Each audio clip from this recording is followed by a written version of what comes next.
Teachers, and you're listening to Show X Live with Ken in student accommodation all the way in Scotland, and Wayne in his white windowless van? Uh-oh, I better get out of here. Enjoy the show!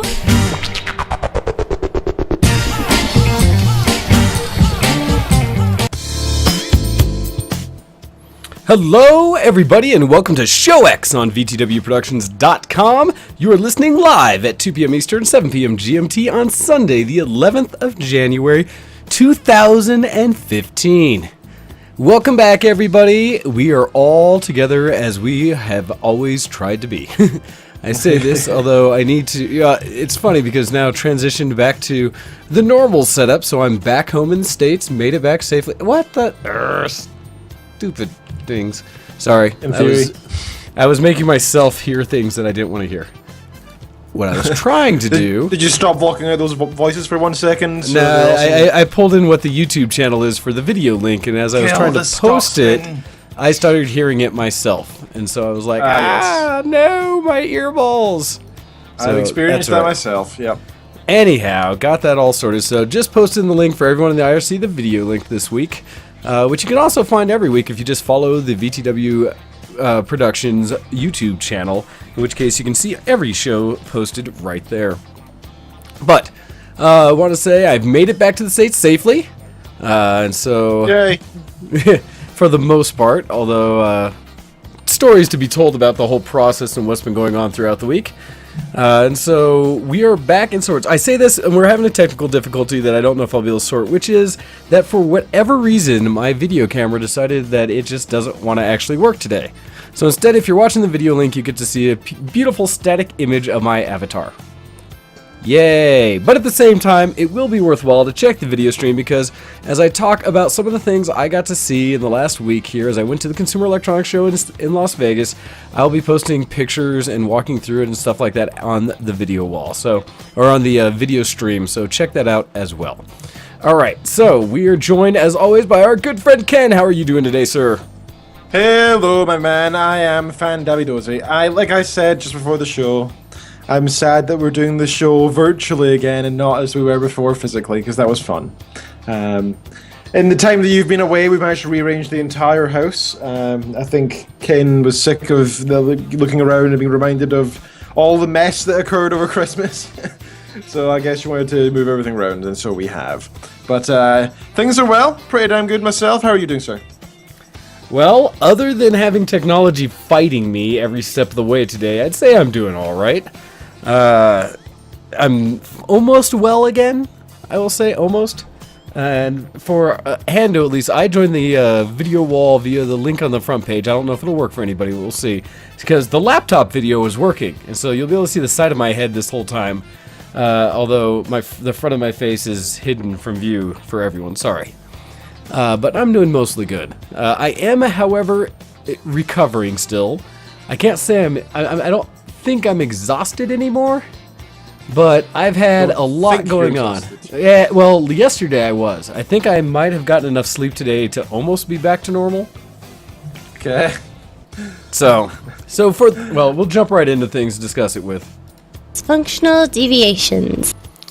Essentially what happened is I traveled back from Scotland on Monday and got in earlier than I thought. The flight was only, 9-hour flight. I had done the math a little wrong, so I got in the afternoon, which is nice. I thought I was going to end up super late in the evening and wasn't going to be able to, was going to have to crash right away. But got home, was able to kind of hang out for a bit.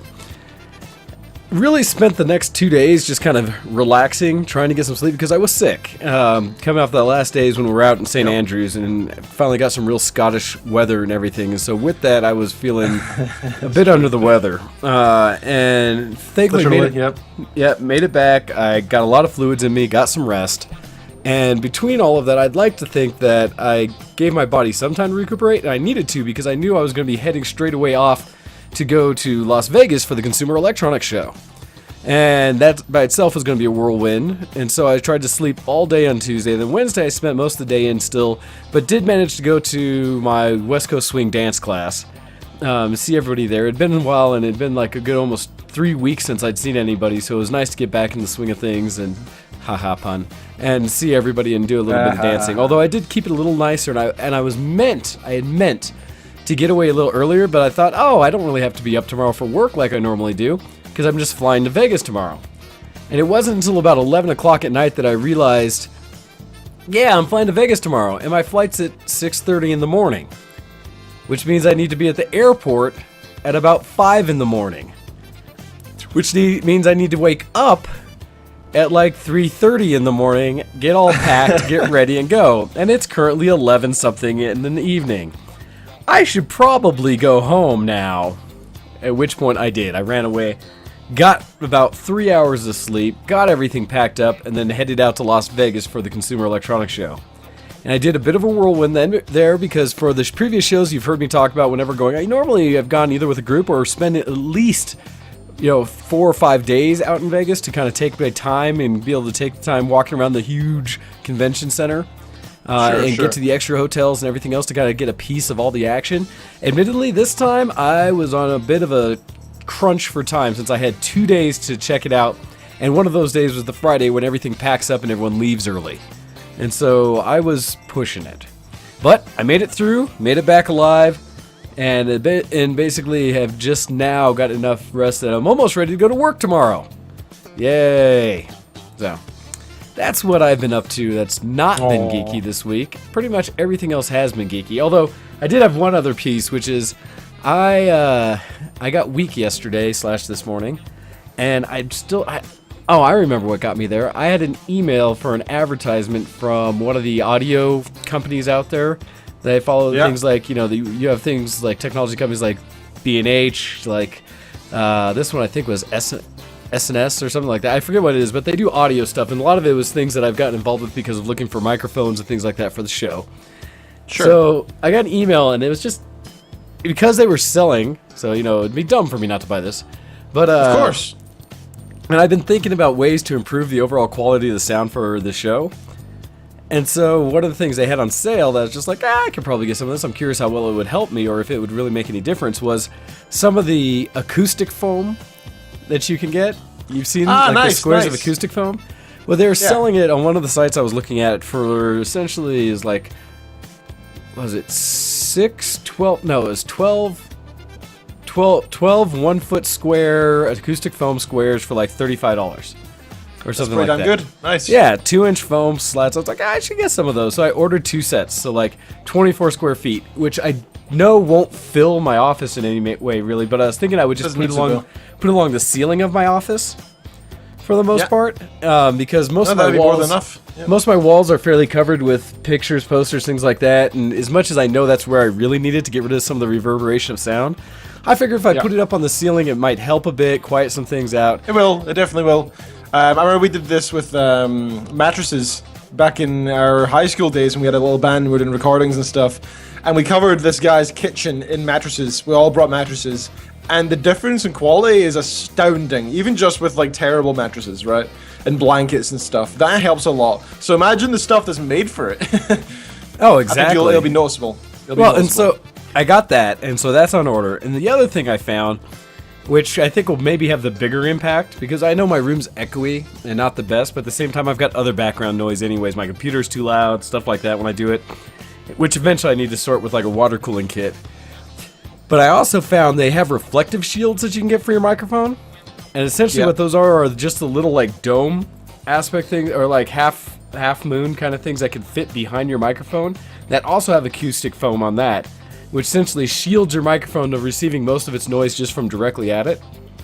And so I ordered one of those as well, and I think it was like $70-something when I found from another site.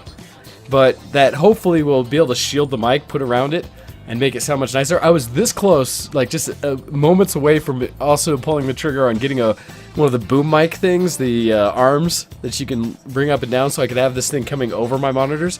Again, I was just having this random, I should do a better show kind of thing, because I've seen... When you buy one, you feel you have to buy the rest. I know. Well, I mean, to the point, I was at Blue's site looking at microphones again. I was like, okay, I need to stop. Oh no.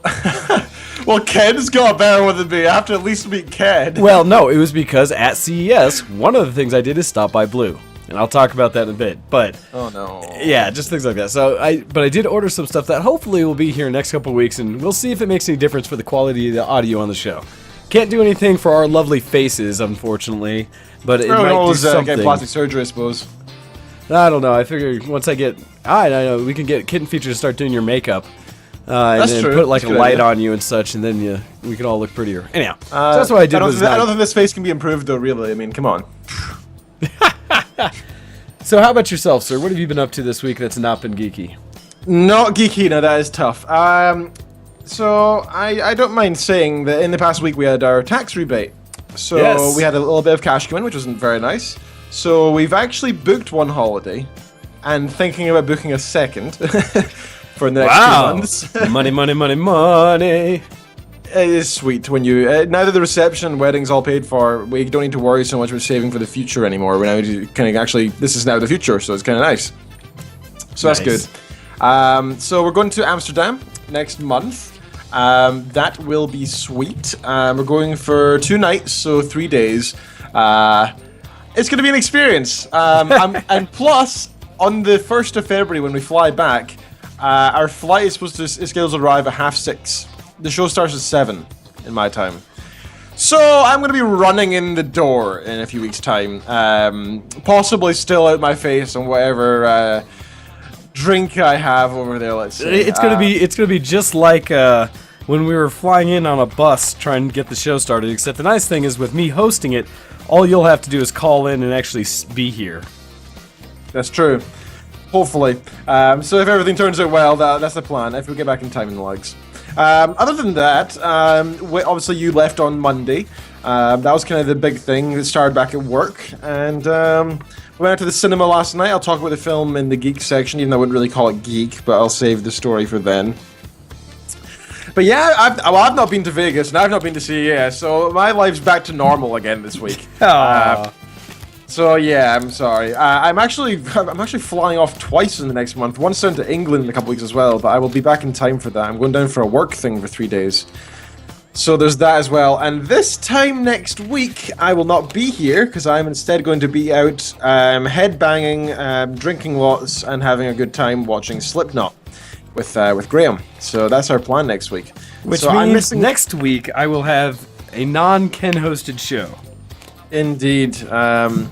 You need to get an intro recorded for yourself for doing a solo. Oh, I do. I still need to. Maybe I'll be able to get that done this week. But the nice thing is I can confirm, thanks to our good friend Paz, who's in the IRC today, can confirm that next week I won't be solo, because not only will I have a co-host joining in for the show with Paz 2142 joining me, but our special guest from the Recon from Battlefield Friends, if you haven't checked it out on YouTube, they're a machinima show that you can go check out there. Look up Battlefield Friends. It is hilarious.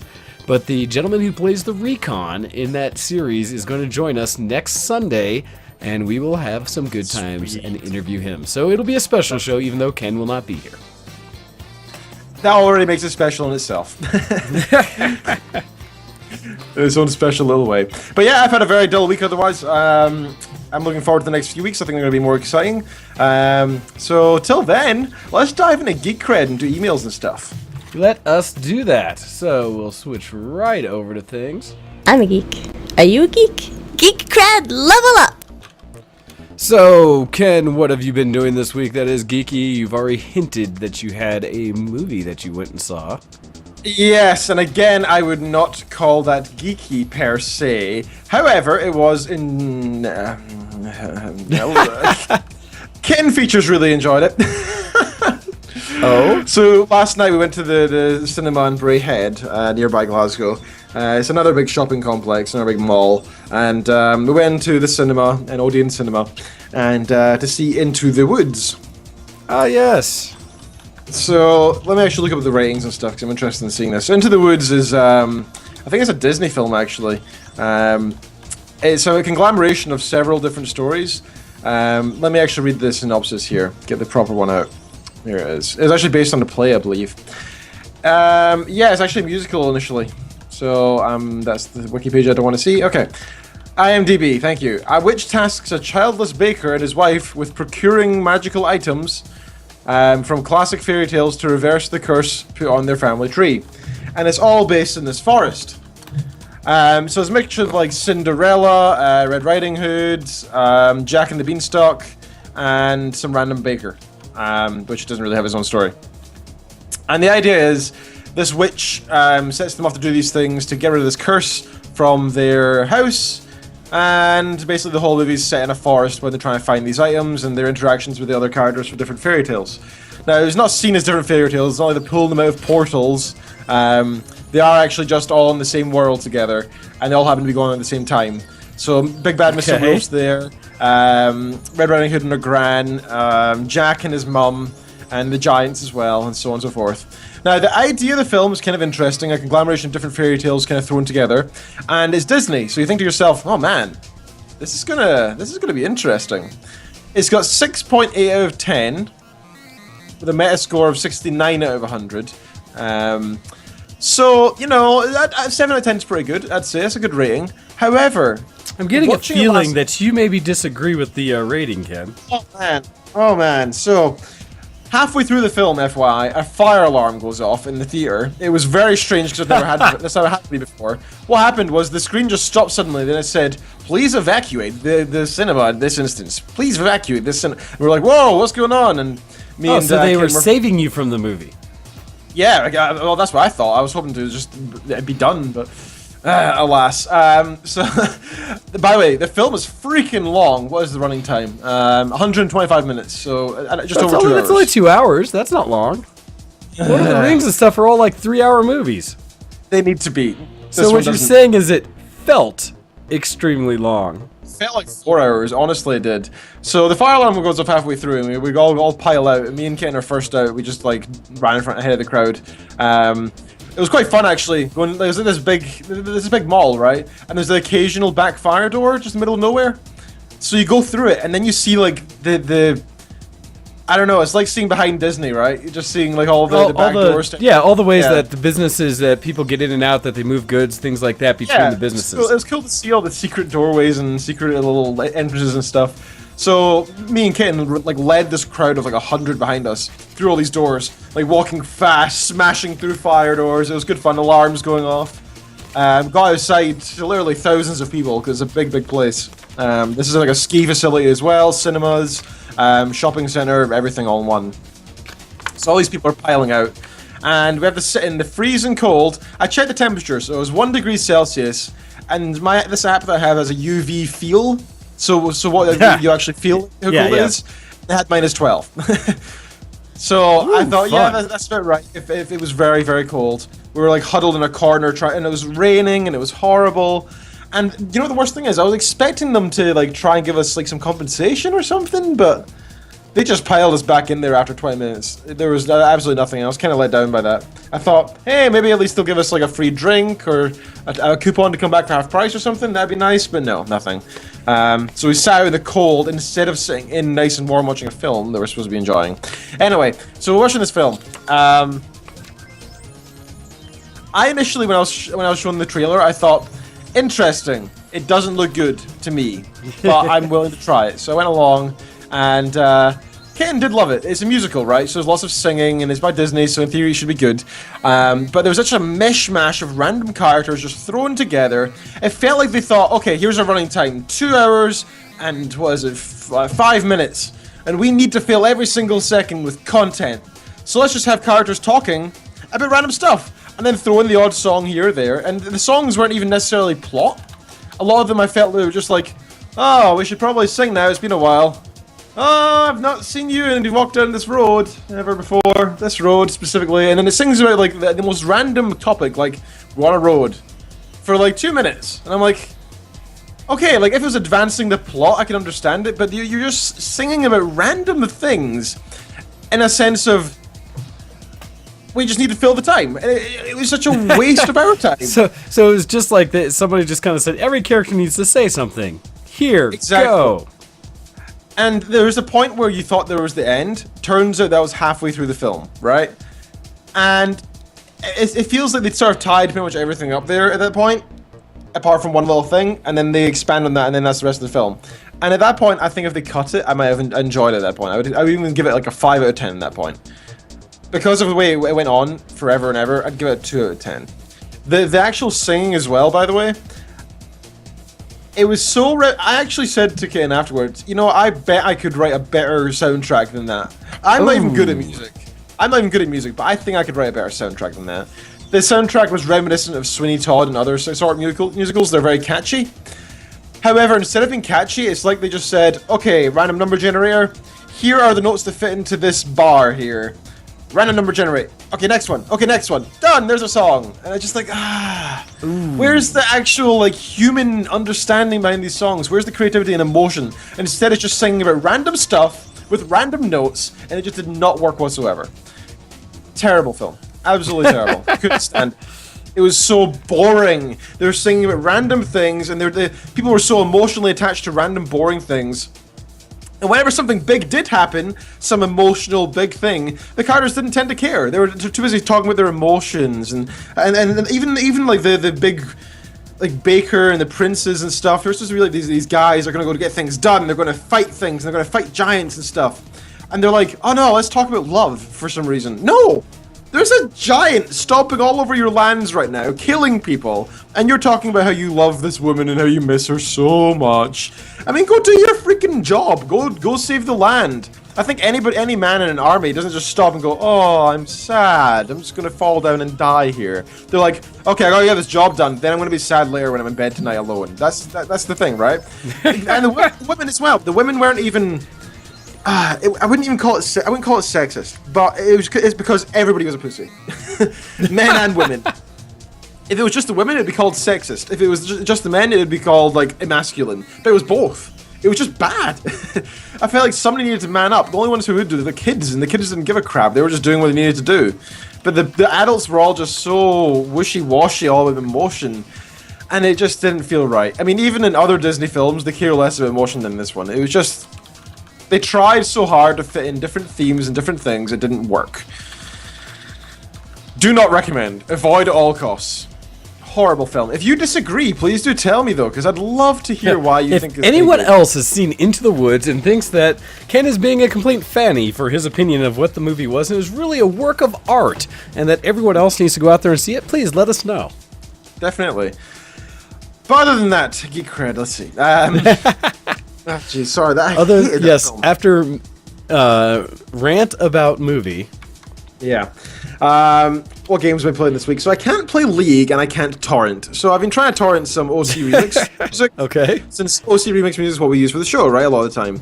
And it's legal Creative Commons stuff, and we're allowed to use it on the show, so it's great. It's pod safe. So they allow it to download via torrents, which is useful because then they don't have to host as many files on their servers, and they have less bandwidth problems. Because torrent is simply a mechanism for sharing files through a peer-to-peer network. Yes, not necessarily illegal. Yes, the technology itself is just that. Yes. So, I was trying to torrent things, and it stopped working on the Mac, and I thought to myself, strange. The Mac must have an error. There must be something wrong with the Mac. And then I tried to go into League of Legends to see the gift that Riot gave me, which I still don't know, by the way, because I can't log in on either my Mac or my Windows PC. I know for me it was a nice free skin I got. Yeah, it's supposed to be a free skin. It's a random free skin. I want to know what it is, though. I'd like to know what my free skin is, but I cannot know. I'm not allowed to, apparently. So, I think there's some sort of strange network issue. I think ever since I restarted the router the other week when you were here, I think it's had a problem. I don't know what the problem is, but I need to try and solve it. I've tried throwing my computers into DMZs, demilitarized zones within the network. I've tried turning off the firewall both in the router and on the machines themselves. I've tried opening ports, and none of it is working. And it's strange. So I can't connect to LoL, and I can't play LoL, so that's annoying. What I have been playing is Nation Red. We touched on this last week, actually, before the show. We were playing it, and I played a couple of games since then, because it's a good, fun game, and it's good just to kill some time in, and some zombies. And I also have been playing Skyrim again. I have definitely seen you on a lot of Skyrim lately. Yeah, I had an urge when you were here, and not... No offense, I'm a little afraid of the urges you were having to suppress while I was there, Ken. No, you shouldn't be afraid. They're loving. Exactly. So don't feel offended. But while you were here, we didn't play much in the way of video games. So I kind of had urges rising while you were here, and I was like, oh, hold them down. We're here to do real life activities. Chill out. Well, you can play video games once Wayne's gone, once the life's back to normal, which I have been doing. So I've played a lot of Skyrim. At first, I made a little rogue guy, a Khajiit actually for once. I went anthropomorphic. Ever since I've read a nice comic series, that I'm actually going to die. I'll jump on this first, actually. Wait, tangent. You've allowed a Khajiit in your life? Ken, this is completely against your normal ways. It's because I read this comic, which, by the way, is apparently related to, what are those guys called again? The Paint Adventure guys? MS Paint Adventures? So yeah, so you're talking about there's like 3 major comics from. For me, it was the Homestucks. Yeah, those guys. So apparently, the Homestuck guys had a forum, and this person, this artist, started doing her own little series on the forum about this somebody called Katia, which is a Khajiit in the Oblivion world, and it's called Prequel, or also known as Making a Cat Cry: The Adventure. Okay, this already sounds ridiculously cute. And just looking at it, it looks like something that Copy would actually really enjoy. Oh, if you haven't read through this already, Copy, you would love this.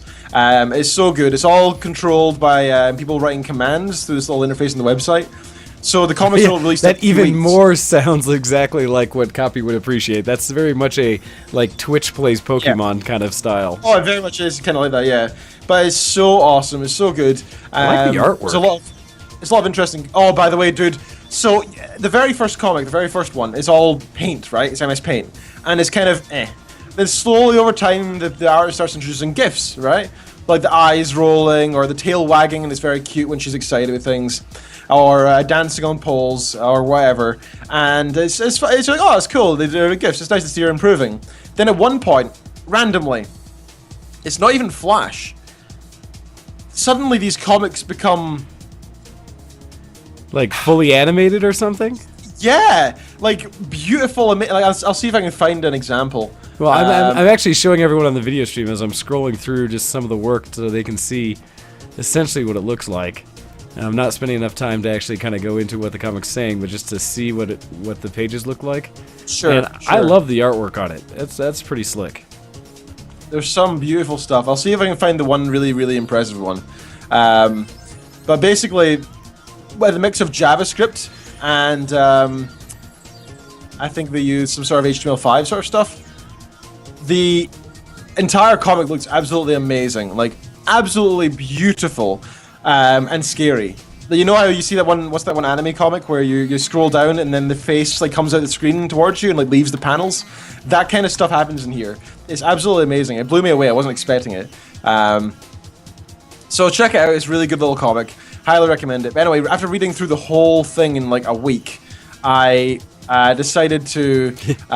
Your urges became uncontrollable? Yeah, I got to a point I just needed to. So I started playing it in Skyrim, and I made a Khajiit. And he was very stealthy, sneak, stab kind of guy.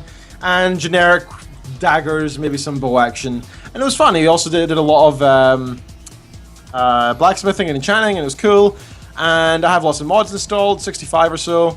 And I went into the main storyline eventually because I thought, I went to a lot of these places where dragons should be, but they're not, and I can't collect dragon souls because of this, and it's annoying, I don't have shouts.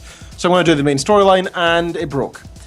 And it got to the point where I was in between handing in the Dragonstone at Whiterun and actually getting the next quest. And the next quest wouldn't start. I tried console commands, I tried ending the quest beforehand, I tried setting the stage to different parts of the quest, nothing worked.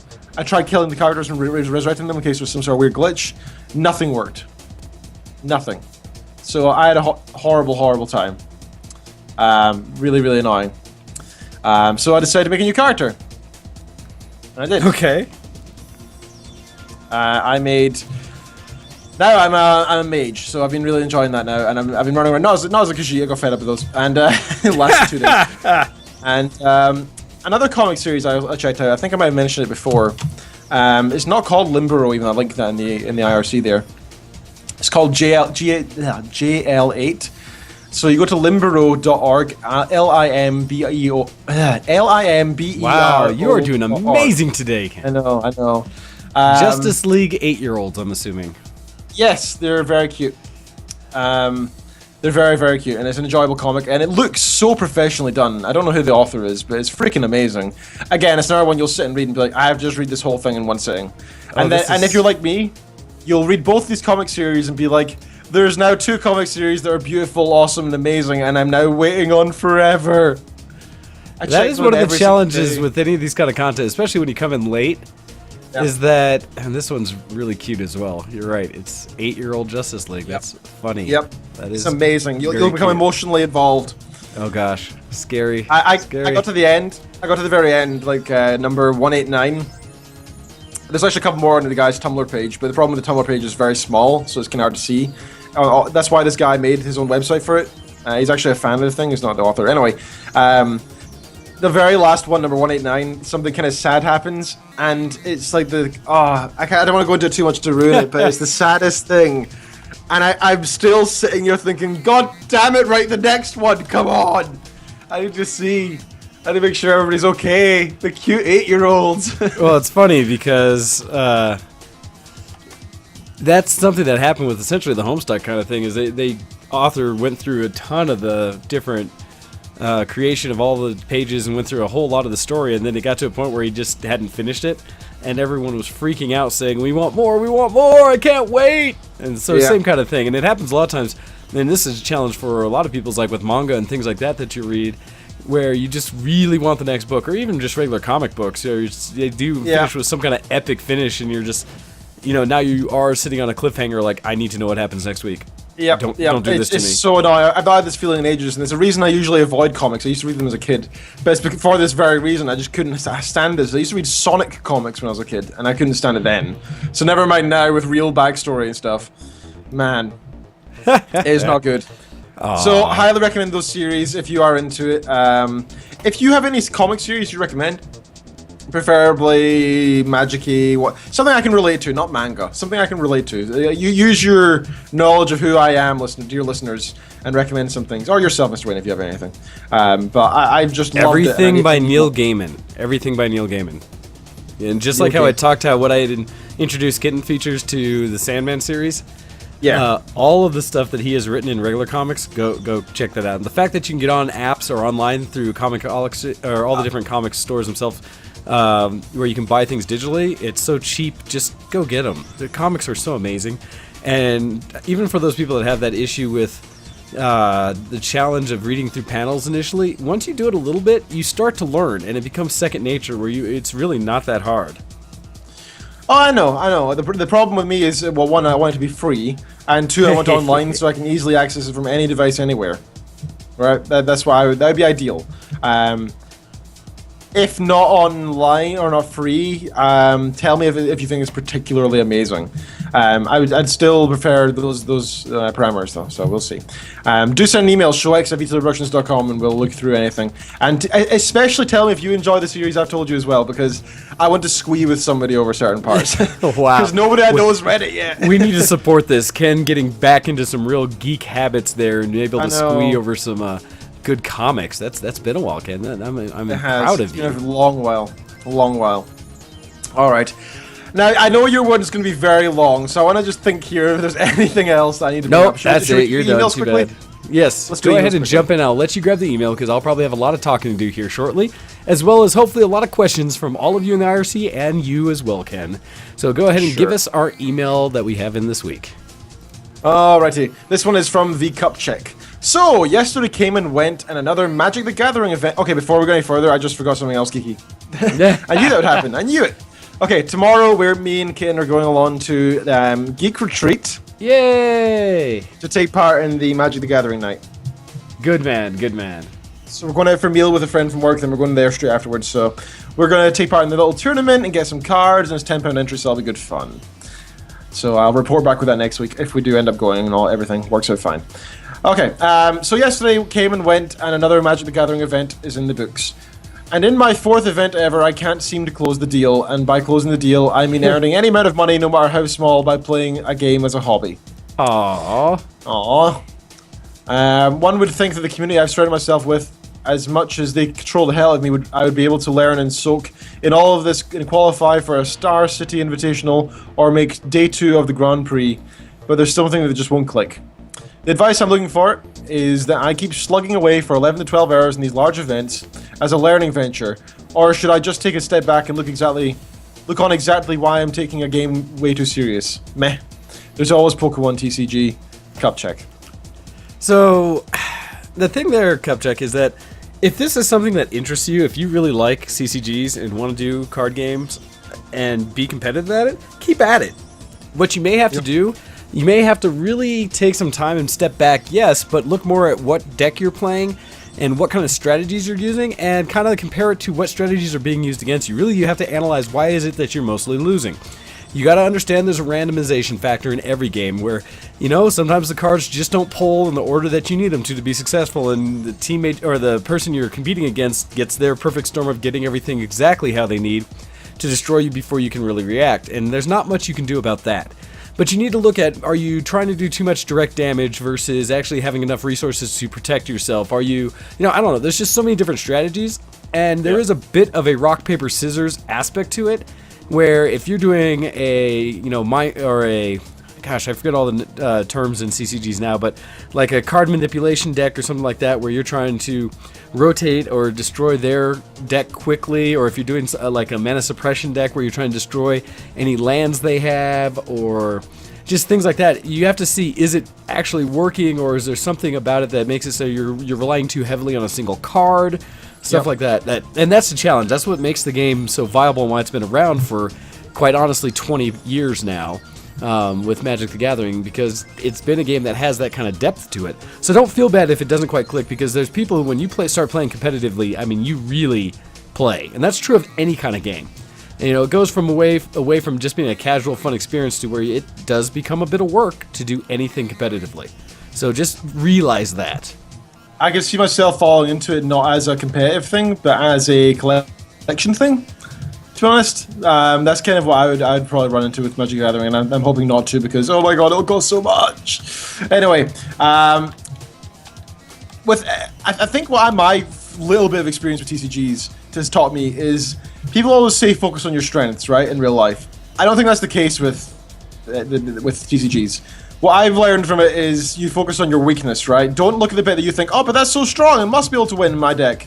Don't think about that. Don't even worry about that. Worry about what your weakness is. Why are you losing? Is it because you're not going enough offensive? Is it because you, like you're saying, what is actually wrong with it? Don't focus on your strengths. Focus on the weaknesses.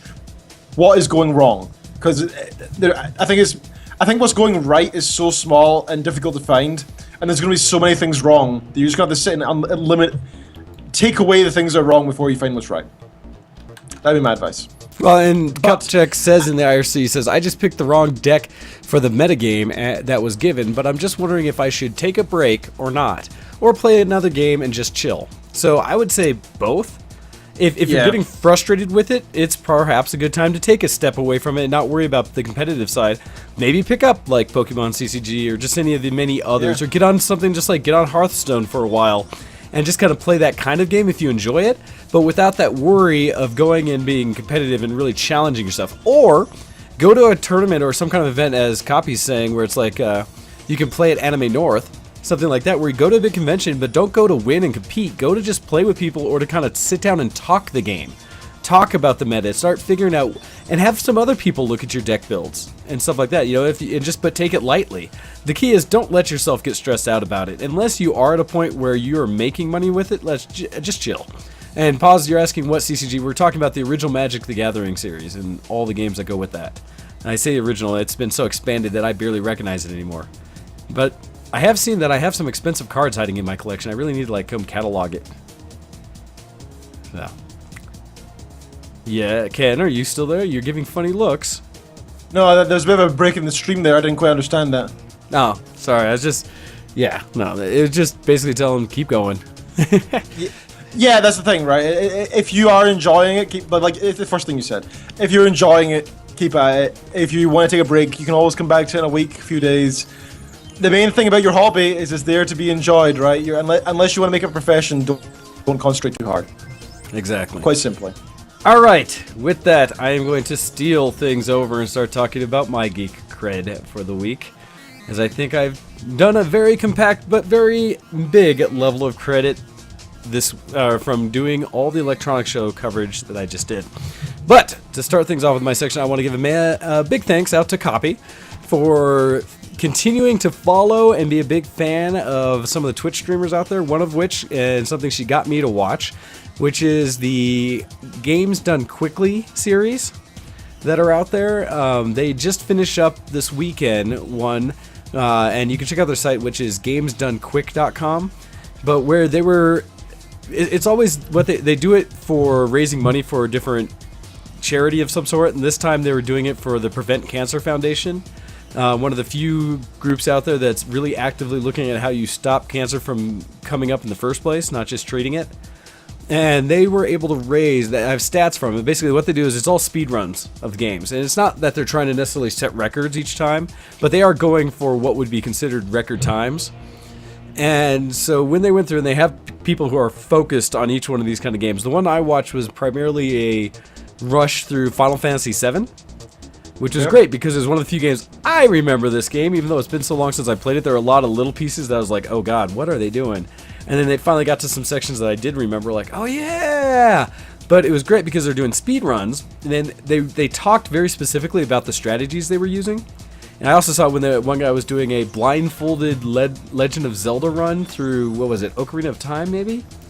Or I forget which one specifically, but he was doing a dungeon run where he did it blindfolded, and so there were tells in the game that allowed him to know where he was in the dungeon at any given time by running against a wall and bouncing a few times and then hearing the sound it made. And so he could tell where he was in the level by doing things like that. Okay, so Copy's telling me yes, it was Ocarina of Time. So just watching this thing was really neat because it added that extra bit of doing, not just that they're doing the speed run, but talking through why and how they were able to perform the things they were doing. That was pretty slick. And so in the Legend of Zelda, or not the Zelda one, in the Final Fantasy one, it was cool because they were showing ways they glitched the game to skip hours of content and stuff, whereas glitches that other users had found where they were essentially doing the same speed run, but they were able to go through and kill different parts where they were talking about being able to manipulate boss encounters or just regular world encounters by stepping certain ways or doing a certain encounter earlier in the match, which caused them to not have to do an encounter later. And one of the glitches allowed them to warp directly to the end of the game at like level 11 or something, where they would have, or 7 or something, where they would have just been destroyed.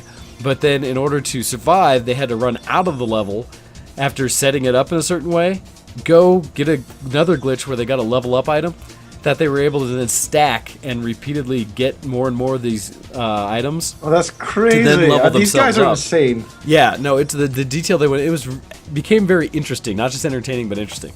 So the notes I wanted to step out about it was specifically that in this run, they had 23,171 donors that gave money to the cause.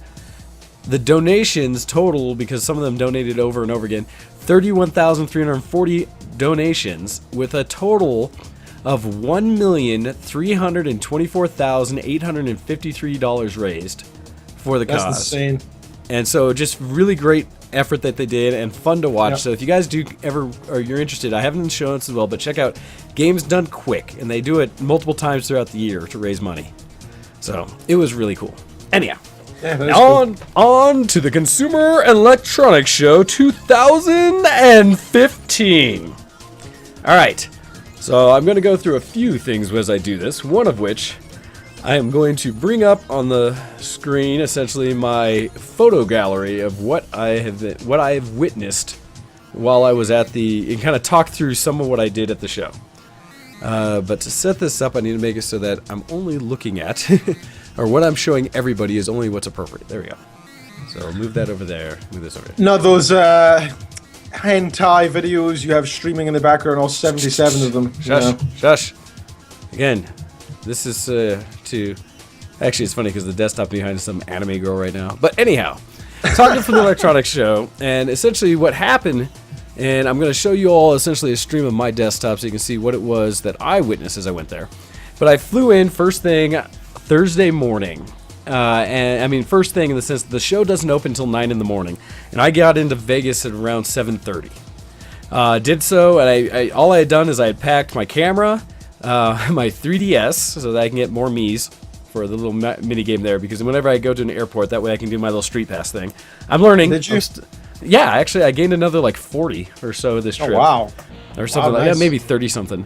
It's going to be nothing compared to my first convention I go to, or like my first anime convention I go to with it. That's going to be, as I've been told, just this continuous stream of, oh no, I need to keep changing, oh, take those Mii's and do something. Next Mii's, trade puzzle pieces. That's it, run. It's going to be too much, but that's all right. So at CES, though, I got there, like I said, a bit early, and so I was kind of had to walk around a bit on my own until the show opened, because they wouldn't even give out badges until I want to say they gave out badges at 8 and the show opened at 9. Okay. But the nice thing is there's a lot of things outside when the show first starts. And so when I got there, the first thing I did is I walked around where they had a major outdoor area. So for people watching the video stream, you'll be able to see kind of my picture gallery that I have, photos I took on my main camera as I was going through. So one of the big displays out front that they had was from Audi. And Audi was pioneering, the first time I'm sure, is they were really pushing at some of this level of pushing towards autonomous vehicles and stuff that has much, a lot more sensors, things like that. And so they had an Audi Quattro there with a bunch of extra sensors on it that they're pushing towards the ability for self-driving cars.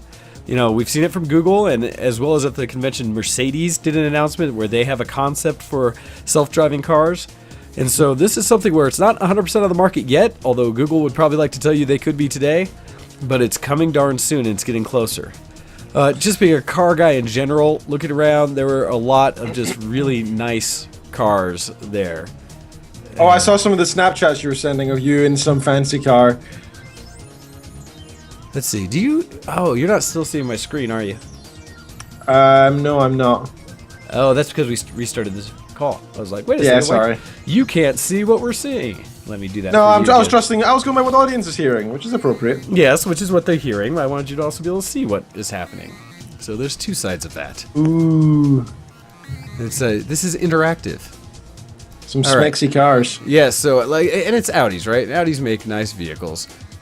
Although now I'm breaking things. Oh well. Anyhow, so going through the rest of the cars there.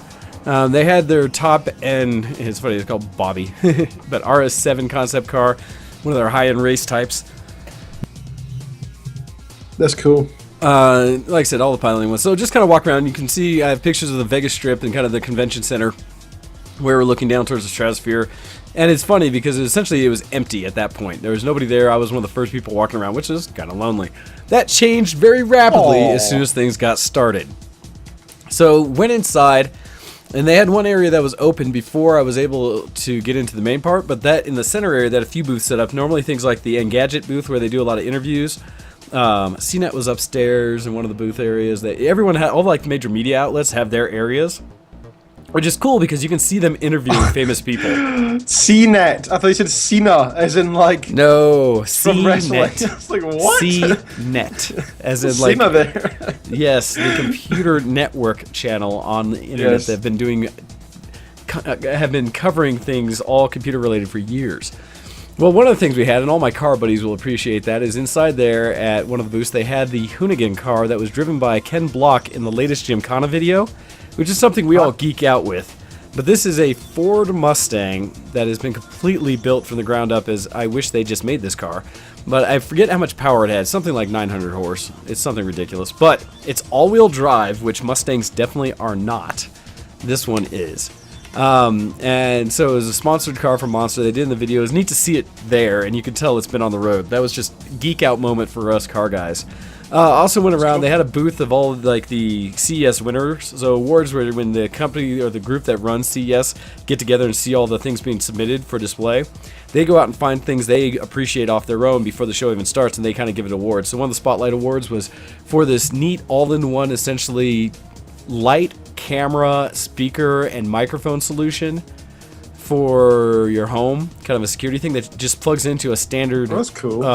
Electrical socket for a light bulb. And with that, because I think it's all wireless as well, but it allows you just really easy ways to tie into things like that. So it's got facial recognition.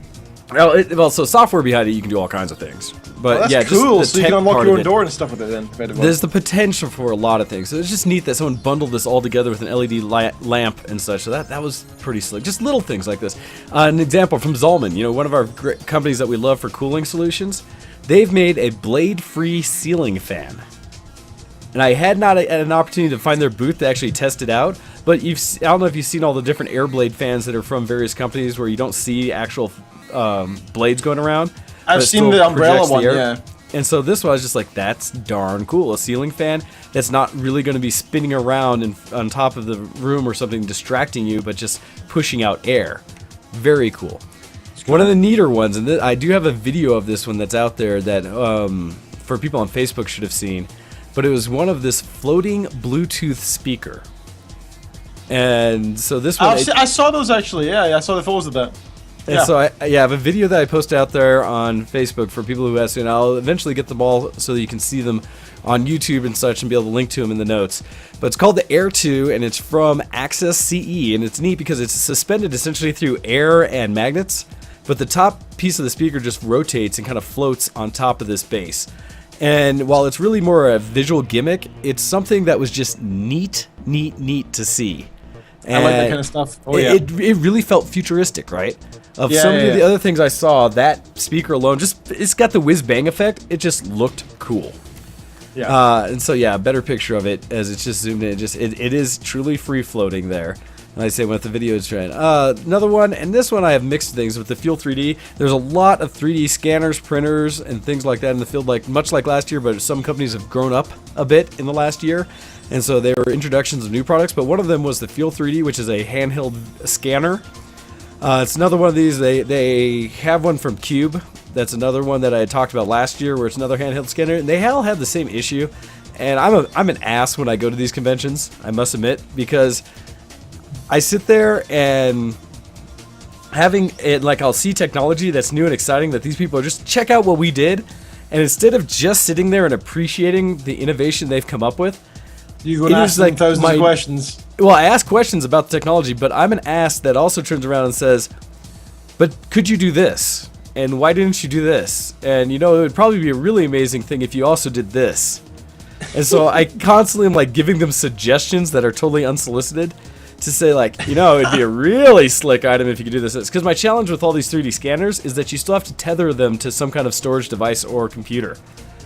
And I was like, are you telling me you can't fit a little, Raspberry Pi on the back of that thing with, a terabyte or maybe even just a 256 gig smart card or a little, SD card on it or something?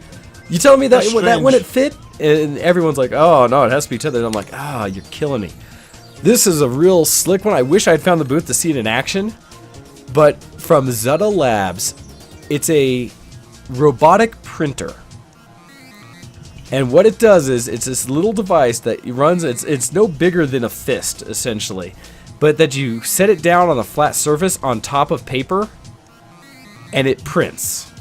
And so it actually drags itself around the paper printing. So that theoretically, it could print any size, shape, or form of paper as long as it's flat. That's very cool. So yeah, that one was one that was really slick. I wish I had found the booth. Challenge of having only 2 days, essentially however many hours to do it, is I could only put eyes on with so much information at once. And whenever I got stopped talking to someone and got kind of geeked out or had interest with that, it kept me from going to more booths and seeing more things. So I have to freely admit I did not see everything that was cool about CES this year. I don't think it's possible for one man to be honest. I wouldn't worry. Well, and this is why normally I go for an entire week and I'd like to have others with me, but I tried, I made my effort. Alright, so also in that introduction area was Samsung, and they were opening up, showing all their new Galaxy phones, some of the headsets, things like that. Their big draw, and it's funny because they had a line around the corner for people to start in this booth, was just because they had life-size models of the Avengers. That's cool. So in it they had life-size Captain America, life-size Iron Man, and most impressively a life-size Hulk sitting there that you could walk up to these. And I have to assume that was the only reason, because they'd had it taped off until the moment the con was officially open, that the convention started. And after that point, I never went back. I was just like, meh.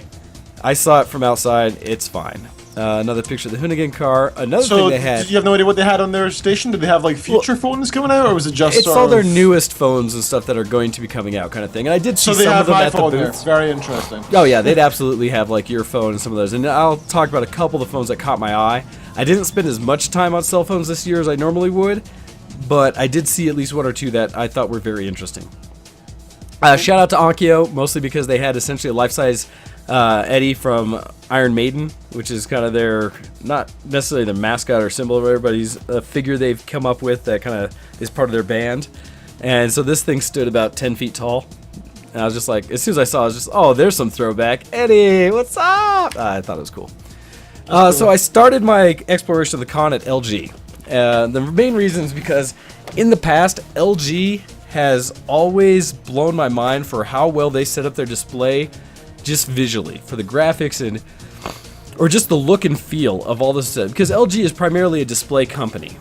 Sure. And I thought they really got it together. In fact, I said even in a tweet that I believe they took it for the show when it came to any of the companies showing new televisions and displays. I think theirs was more impressive than Samsung, Sharp, Panasonic, Sony, any of the other companies out there. That it's and I can tell part of the reason, but that was one thing. One of the things I saw in it, just little thing, because I look from the perspective, hopefully all the fans and kind of ideas of what everyone would want to see, as well as friends I have to say, okay, I think you'd be interested in this. So with that, one of the first things I saw was the LG Music Flow, which was this massive set of speakers. And unfortunately, I didn't capture it because they lit up a little bit as they played. Yeah, that's weird, that thing. And this really big DJ booth, essentially on top of it, that allowed you to plug in discs, any of your wireless or digital audio stuff. But it's basically you could set this up anywhere and be a straight professional DJ. Sure, but it looks pretty clunky at the moment. It doesn't look very slick yet. That looks like you've got like a 70s boombox with you. Well, the key is this isn't designed for something you just cart in on your backpack. This is designed to be set up as an actual in a club kind of DJ booth. All right. Like a real big one. It's a real professional high-end one. So I looked at it, I was like, this sounds amazing. Anyhow, that was just kind of a randomness thing because I just thought it was cool. Unfortunately, the next picture, a couple pictures you don't really see because I caught it when it wasn't really showing an image, but the last one I shows a bit of it. LG focused primarily this year on OLED technology. And so with that, it's the organic light emitting diode. It's essentially the difference between it and your traditional LCD, and actually I have a picture to show the difference. An LED screen has multiple layers that are sandwiched together where you have your screen and protection in front. You have a diffuser that allows the light to kind of scatter from your light source in the back to be able to hit all the image on the screen evenly. You have your actual LCD element that produces the colors, and then a couple filters that help press it through so that you can see the image. On an OLED screen, it's essentially two layers. You have the back cover and you have the OLED panel. And the reason you can do this is because OLEDs do not need backlighting because they light themselves when power is applied. And so it makes the screens extremely... So you can have true black with those then? Yes. And that's what's being displayed both in the side image where it's not only do you have true blacks, but your viewing angle is insane. And so what you're seeing is essentially an 84-inch or something curved OLED screen that's all of less than about a quarter-inch thick. But because of the curve, you could still see it even at extreme angles. And what they had set up was a panel that actually rotated back and forth so you could see it straight on, and it would rotate it to an extreme angle, and you could watch it the whole way. And it still looked remarkably good. So I took a photo of it from a very high angle, seeing that you could still see the entire picture. The color all looks beautiful. You don't ever see it kind of wash out like you will with a lot of monitors. Stuff like that. So it looks really beautiful. So that was a great display. That's pretty cool. And they had just essentially a wall of OLED TVs. That's almost all they were showing outside of traditional monitors. They didn't really have many normal televisions, where a lot of other companies, they had a couple OLED screens, but most of them were still running and showing off normal LCD technology. So that's part of what made that pop with LG's booth. That just made it look phenomenal. They also showed off a couple 8K displays. And there were at least 4 companies, I want to say, that had some variation of an 8K display to show. And so that was pretty slick. And Hando, as you're talking about where you're psyched about OLEDs, and unfortunately, pause, I didn't really see specifics about the quantum displays, and so I don't know. I was looking for it, but I missed it. And I just don't know where they had those set up. It might have been one of the lines they had where you had to wait in line to get into a booth to see it directly, and so I'm not sure, but I was looking for that tech, but I missed it. Yeah, I heard that that's apparently coming to consumer use in a year's time. Yeah, it's supposed to be this year. Same thing with almost all the stuff that I saw at LG's booth. Other than maybe the 8K displays, all these OLEDs you should see on the market this year, and it should reduce costs significantly just because of how many they're doing. Reduce. the cost should come down to almost normal levels. Way. But no we'll see. way. We'll see. Well, Costs go down for new tech. My ass. Ha! Well, it's no longer going to be the $20,000 for a display that it's been in the past. We'll see. It may not be at the, $1,000 level yet, but it's going to be a point where you might at least be able to start considering. But on those lines, I took pictures of the 8K displays, and they were gorgeous. And again, LG, theirs really looked amazing. One of the reasons I took the photos is so that I could zoom in specifically to like the text on the screen to try to see, continue to read what was being shown, and I think it looks quite remarkable. That is insane. And the problem is, even in a photo, you can't really capture how it looks in person when you see the things. The challenge is, it's mostly, and a lot of criticism for the 8K displays around the con was that there's no content for it. I mean, we complain right now that there's almost no content for 4K, except for what DirecTV has announced. That at the con they were showing some more as well, and what Netflix is showing with the shows they produce that are 4K. But with 8K, nope, there's nothing. And so there's mostly slides, essentially, of really nice photos that they showed off at that resolution. There's a couple which tech doesn't demo even things nearly show off what it's capable of, though. It really doesn't. Shame. Really doesn't. Another one of the ones I saw was the cinematic experience screens that they had. So the one I show is a 105-inch screen they had that is at the 21:9 ratio. So instead of a normal 16:9 that we're used to seeing, this one's 21:9, which is the widest format that movies are filmed in, which is great if you're watching a normal, like a regular film off television, or that you would see in a theater. The challenge is, and this is where I kind of struggle with this format, and I've seen it, they have it on desktop monitors as well, is that it feels like when you see it right next to another screen that's probably the same cost, but it's more of the traditional 16:9, it feels like you're getting less TV, because you're getting a wider TV, but it's very narrow. And the challenge there is every other content you would watch that's not 21:9 is going to get black bars on the sides instead of the top. And so for me, unless you're in a very specific state where you have a narrow vertical space to be able to put a TV, but you have a lot of horizontal, I'd have to say that you're probably best off still getting a 16:9 set. That's just me, my opinion, and it doesn't really necessarily apply. On the same line, but maybe in a different sense, the monitors they were showing that were 21:9 were also very interesting. These, I think, are a little more applicable, because if you're in a situation where you can only fit a single monitor on your desk, Ken, then it may work out to get a single, perhaps even curved, 21:9 screen to put on your monitor, or put on your desk, instead of having 2 or 3 monitors instead, and that get makes sense, significantly more real estate. They were showing off a couple professional desktop monitors that were all the 21:9, as well as some gaming monitors. For you, pause. These were the FreeSync monitors, the ones that are basically copying what NVIDIA has done with G-Sync, but partnered with AMD. And so I got to check out the demos, and I have, I think, some video of the fan rotating around where I was playing with the controls to see how the sync worked. And you can see the tearing on the screen when you're running it at a high FPS and spinning the fan fast without the FreeSync on, and even just toggling on VSync and off. But then turning on the FreeSync, it did smooth it out significantly. So very similar to G-Sync. If you've seen G-Sync, it's basically the same concept. And it's nice to see that we're now getting it for both AMD and for NVIDIA cards. The challenge I have is that it's not universal.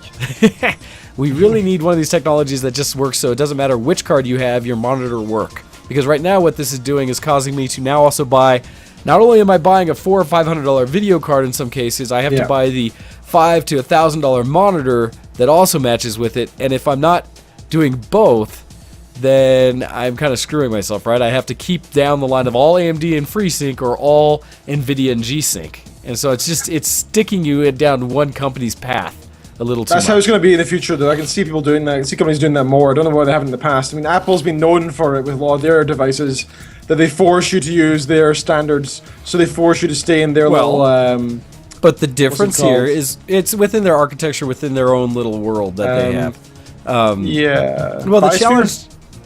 What's that? I'm trying to think of the word where you the little biosphere. Essentially. Sort of thing? Yeah. Well, the challenge though, when you have a company that's essentially a display company doing this, it means you're cutting off half your market, if not more. Because now anybody who is a diehard NVIDIA fan, you're not going to buy that LG screen because you're running an NVIDIA card. And you're going to become the company people say, oh, it's that company who always does their own things and don't share their devices with other companies' networks and connectors. I'm just not a fan of that type of the display. I mean, it's just the technology is not as expensive and crazy as they try to make it out to be. You know, I already see where most of these monitors, to pay for that extra bit of tech that allows it to do the syncing better, is usually costing about $100 to $150 over a comparable non-G-Sync or FreeSync enabled monitor. It is not that expensive, guys. It should be like a $10 option. It shouldn't even be an option. All new monitors should just have it. So dumb. And yeah. So as I start talking about cell phones, and this will be the last one I talk about before we go on a break here. The cell phones, the first one I saw that really caught my eye was the new LG Flex, the G Flex 2. And what it is one of the, I talked about last year where they had a larger one. This is actually shrunken down a little bit, but it's a slightly curved phone. And what they've improved on it, it's got the latest, I want to say 8-core processor in it.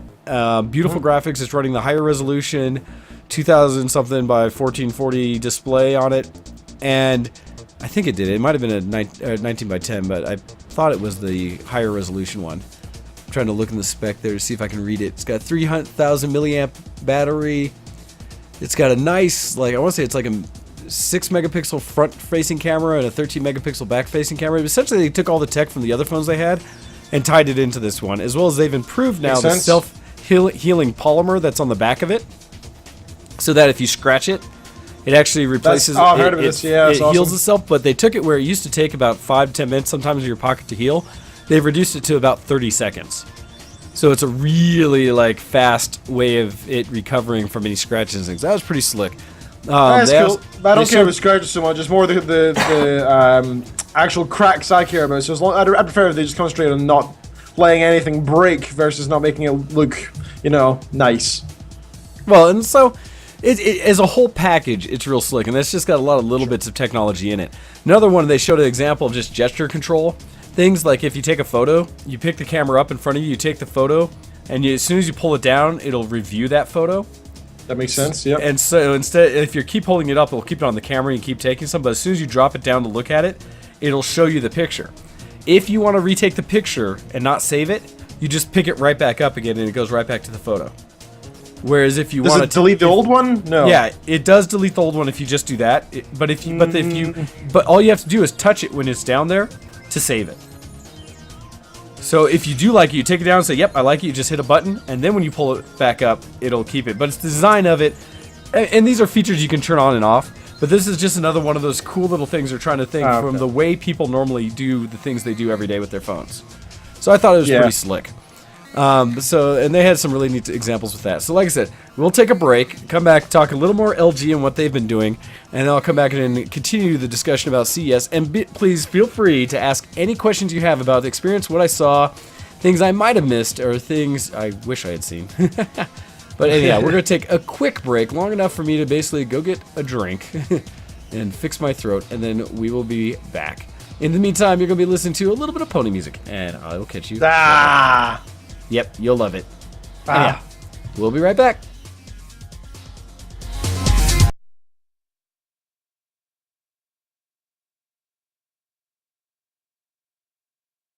Send in your emails to showx@vtwproductions.com.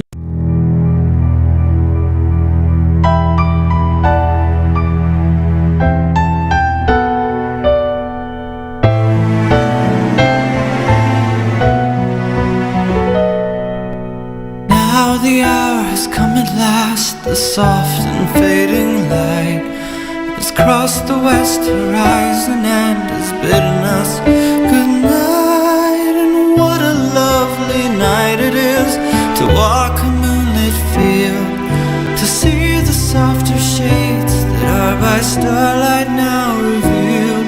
So why is it that now when all is quiet and at rest, when candles glow and all the world is at its very best, the ponies of Equestria should lock themselves away to shun the moon and wait instead for Sister's sunny day.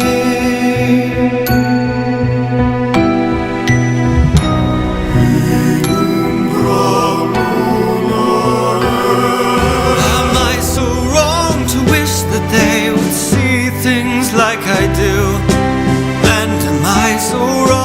think that they might love me too. Why shouldn't they adore me? Is it not within my right? I'll not be overshadowed. Mine is not the lesser light. I've waited long enough now for them all to come around. And though the sun may plead and threaten, the moon will stand her ground. And all will know the wonder of my dark and jeweled sky, when all the world is wrapped in an eternal lullaby. So say goodnight at this, the final setting of the sun. Tomorrow dawns in darkness, the night time has begun.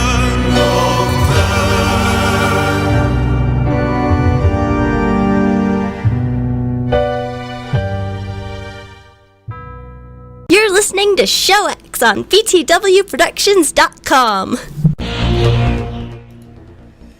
Hey everybody, and welcome back to the show. So as we were getting in there, and sorry for cutting you off there, Ken. But alright. we are back. So we were talking about LG, and where I stopped was with their phones. And the next thing I was going to talk about was their smartwatch. And so, while I personally do not follow a lot with their watches and everything, and it's mostly because, yes we do. Sorry about that. But is that they have a beautiful. I don't usually care normally, but that's because I can't bring technology into work, and so a smartwatch just like does not work for me. And so, what they had one that was pretty darn slick. It's their G Watch R. And it's a lot like most other of the smartwatches out in the world, that it will link up with your mobile device with, and it'll show your time, it'll show you text messages, all those kind of normal technologies and things that you'll see. Interaction, because it's open source Android based, you can program anything for it. But what's neat about this one was the display, really, and the battery life, things like that. It'll last an entire day on a single charge, in fact, more than a day. And it plugged in through a micro USB. So kind of like any traditional device like that. The nice thing is it uses a tiny little OLED screen, much like their televisions and such. So it's got a beautiful self-illuminating screen.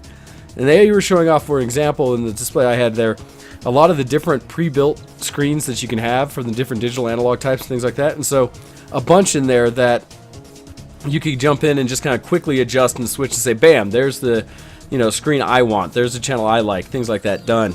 Sure. And so it was really slick. They had a bunch of different bands, and what I liked about it is it really felt and looked like just a regular watch. Unlike a lot of smart watches I've seen that are these kind of square bricks and stuff like that, this one just felt like a watch, and it was a high quality watch. It was very lightweight, comfortable, and it was neat how you could just touch it, because it had the touchscreen to kind of do some of the different controls on it, as well as use the side button on it to, like you would almost do a normal wind or something. That's and cool, so yeah. it just was slick, right? It was a darn cool watch to check out. Let's see what else in there. So other than that, at LG, that was, like I said, that was probably the biggest things I saw. Outside of that, like I said, cars, there were some just slick cars, because every company out there was just showing off something eye-catchy. And it's one of those things at CES that you get a combination. It's either going to be things that are going and showing you like either flashy cars or really attractive women to try to bring you into the booth, right? And or both. And it's funny because the bigger companies that had good tech would show like really expensive, are you kidding me, cars? And a lot of the countries that came from like Japan, Taiwan, stuff like that had little niche things would have some of the most attractive Vegas models they had hired to try to draw people into the booth. So gimmicks however you will. And part of me was like, really? In this day and age? But at the same time, I chuckled because I could see what they were doing. So example being this Polaris car that they showed. Just, it's a little, like, quick little just go-kart of a car. No real other thing about the tech, just to say, like, it's cool, come check it out. As I was walking through, and actually, unfortunately, I don't have pictures to talk about, so I'll talk about my own. In between these, I ran into the Qualcomm booth. And as I was making my way over to what this one will be, which is the Intel booth, and at Qualcomm, they had some real slick tech that they were showing off. One of the things, and I'll see if I can't find an image of that online for everybody, but one of the things they were showing at the Qualcomm, and it's just, I kind of get frustrated because they show off amazing technology every year, but they don't make the technology ready to be used. Essentially, it's they're showing off what their chips are capable of doing, but at the same time, they themselves are not producing anything that does it. And so it's kind of like, oh, are you kidding me? Why would you show me such amazing potential if nobody out there is actually doing it? But they show a lot of with their Snapdragon processors and everything, how they are That's capable. the thing, though. If they can make you just interested in their products in general, you'll notice their name in the future and always keep an eye out, right? So then you're more likely to look at their stuff, and therefore more likely to buy their stuff, even if it's not the stuff you're looking at. It works. Oh, like I said, it is smart, and I see what they're doing by it. It just sucks because it's then like, because I can't go make it, I want every other company to just go ahead and implement the things they're doing. But what they were showing, essentially, they were doing really good job of wireless streaming. And what they were showing with the wireless streaming is that everything they were running was off a phone, running the Snapdragon processor, their newest processors off their phone. But it was wirelessly streaming. I want to say they were doing, not only were they doing 4K video, but they were also streaming 9.2 surround sound audio at the same time, using the new Dolby Atmos standard, I guess is what you say. And that's something that, I never made it. I never saw an actual Dolby booth, but Qualcomm had an amazing display of it where I went in, they'd kind of grab me from the side, I was waiting there like, hey, would you like to see this theater experience? Like, yeah, sure, why not? Go in there, and they were streaming everything from essentially a tablet and a phone they had, where they're pushing the content, these little videos. But they had this room set up where it had all these speakers around you, including above you, and that was the change with the Atmos technology, is it's doing vertical surround sound. Sure. And listening to the demos they had, admittedly kind of blew my mind. It was the closest experience I've ever had outside of an IMAX to a full, massive speaker setup around you. And I mean, to the point where I was looking at the speaker saying, is it seriously only like 9.2? So yes, Hannah, 9.2. The addition of 2 vertical channels, 2 sides, 2 rears, 2 fronts, center channel, and I want to say it's the mid rears or something like that. So it's just a massive circle of speakers, and it sounded amazing. And it was all coming through this wireless tech. So thank you, Qualcomm, for showing me that. Please, that's beautiful. Some company start doing these things. Start selling me these.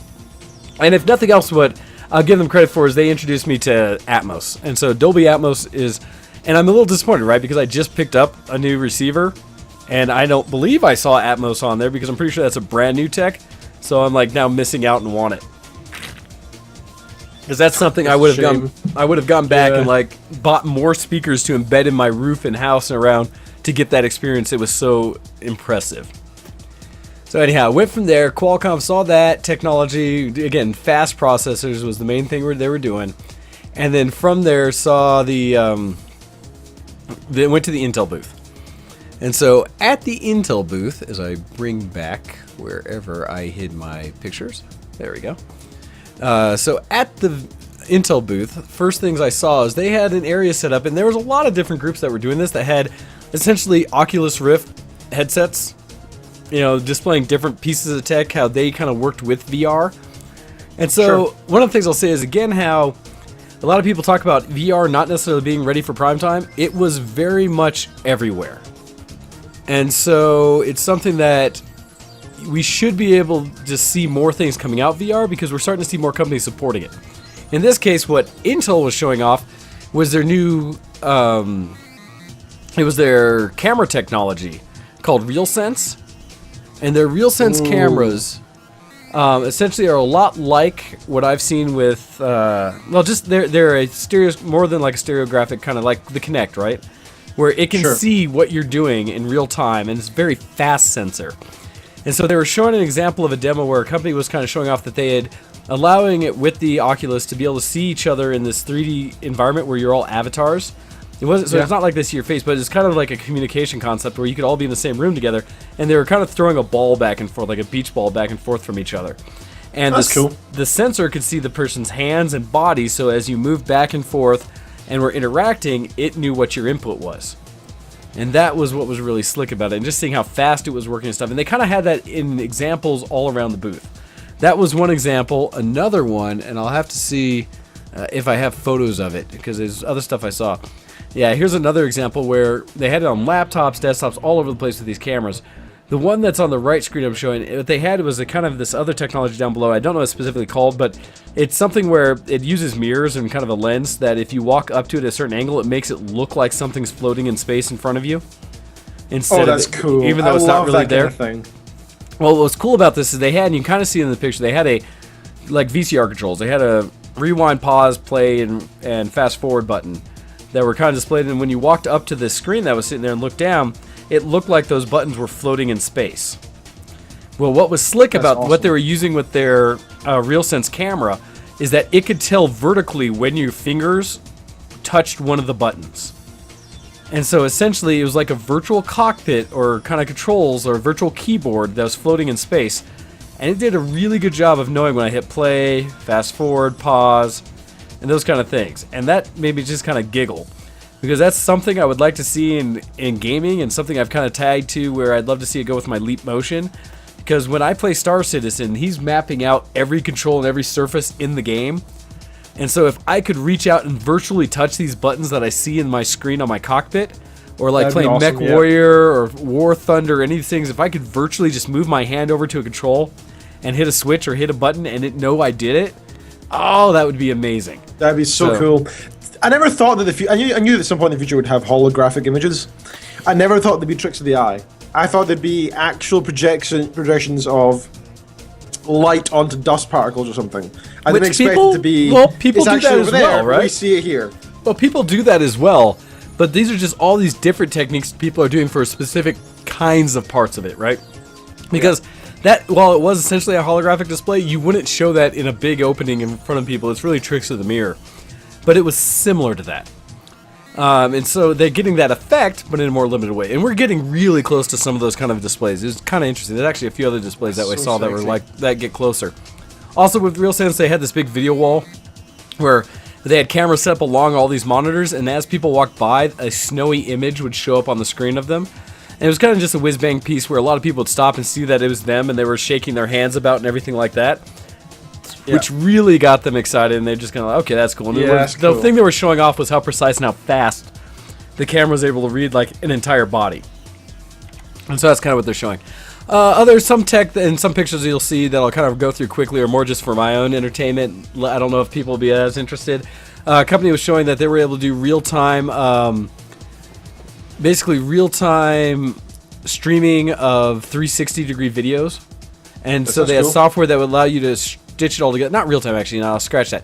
What it was is they had an array of GoPro cameras that they took all the stuff from, and the software was able to stitch it all together into one seamless 360-degree display, and actually take out the images of that were of the camera itself holding itself. And so they had pictures of people diving, some pictures from like a quadcopter type thing.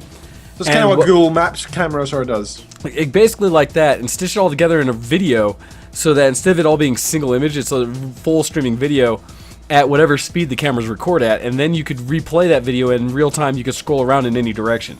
Pretty darn cool just to see, and all it took was just kind of an array of things. But Intel was showing this off as well, showing with Thunderbolt connectivity for the speed at which they were able to move the data, as well as their software. They were able to just render it back real quick. There were a lot of drones. One that Intel was showing off with the ability to see all around itself, and it was actually seeing, and I don't know what kind of cameras it was using. It might have been the RealSense, but it was able to use it to avoid things, people and stuff like that, which was very slick. Okay, this guy was real neat. They were showing off in the Intel booth as well. A gentleman who I forget the name of the company that had done the printing. The printer show it says TRZ, but what he was representing is they had 3D printed a prosthetic hand for him. And so his arm ends just below the wrist, and he had built the sleeve and arm that goes up almost to his elbow, and through some sensors connected into it, just through thought, he was able to do the manipulation of this hand that was completely done as a single... That kind of thing just makes you so amazed at the human race, doesn't it? You're just like, man, we can do some stuff. Yes, and this was kind of on that level, and the whole thing was shown through a single 3D print, where everything was just one print, and it was one hand. And the way the joints were made, everything like that. Now, they had to connect it with some wires after the fact to allow it to contract and open up like tendons. But the actual print itself was just a single 3D print, which was pretty darn impressive. There's also some displays that were showing off where they had essentially their little smaller all-in-one computers. I forget what it's called. It's not the Nuke type that they have, but it's a little one that they were running just a little i3 in this tiny box. And in that box, it had its own built-in. It was like a NVIDIA 750, I think, or something like that was able to fit into it. But they were running Far Cry 4 at 1080p, 60 frames per second. Just off that little box. And I think they're selling the price point for that thing started around $600. So that was pretty cool. As well as they had this massive rig that was running two 980s and SLI that was running a 4K of Shadows of Mordor next to it. So all things that were just kind of showing off what the Intel processor is capable of doing. Another one they showed, it was nice because they had a gaming pro that was there for people who watch streams of like Hearthstone and stuff like that. You may recognize the person that I'm showing here. Let's see, switch over because of my notes. But so this was Hafu from Cloud9 Gaming. And she was showing off essentially this box on the right, which I've talked about before, which is the Alienware external multiple SLI rig that you can plug a laptop into. So you can have a gaming rig that you take on the go, but when you get home, if you want desktop performance, you plug it into this separate box that just does the video rendering. And in doing so, you can get the full advantage of full-in graphics cards that you'd use on a desktop, even when you're just playing on a laptop. So the laptop still runs your OS, everything else, and is basically just as fast then as a full-built gaming desktop, because now you have the advantage of like SLI 980s sitting in the box. It has its own power supply, and it just has a connection in and out. And so it's kind of one of those cool, but the usefulness of normal man makes me wonder. I agree completely. It's not something that I think is a regular, everybody needs this technology. It's a niche. But I have more and more friends who've gone out and invested in good laptops. And the challenge you run into, right, is laptops you can't upgrade very easily for video cards. Well, if you had a good gaming laptop that still gets you out on the road and you realize I'm on the road, so I'm not going to really be playing this thing at 60 frames per second on a 4K monitor, okay. But if you can still play the latest games at 1080p at 30 frames per second and be happy with that's pretty good. That's your laptop, right? But if you could still come home and have this box on the side that you plug into, that costs maybe another $1,000 or less, but I can always keep adding new video cards to it, and so now I can keep playing the latest games until I have to get a new CPU. That's still a pretty slick concept. So, yeah, it's an Alienware box. They were kind of showing that one off there in the booth as well. There were some other off-brand companies, or I say off-brand, making displays like TCL making their curved television display, but they were showing off a 110-inch 4K curved TV.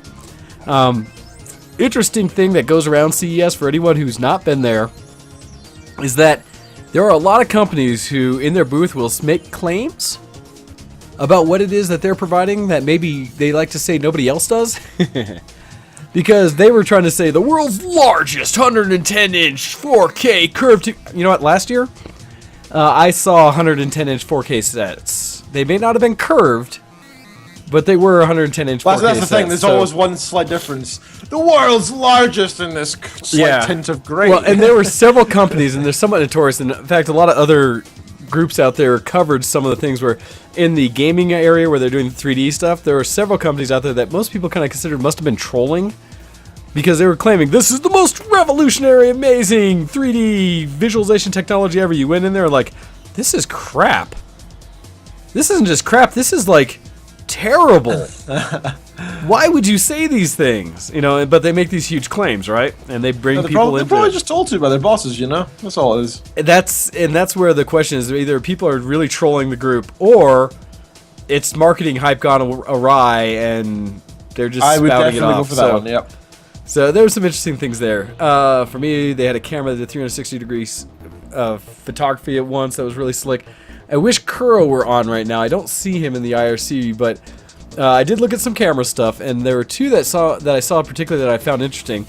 One was Panasonic, and I want to say the other one. I have to try to remember what the other company had, but there were two cameras that they were very similar spec.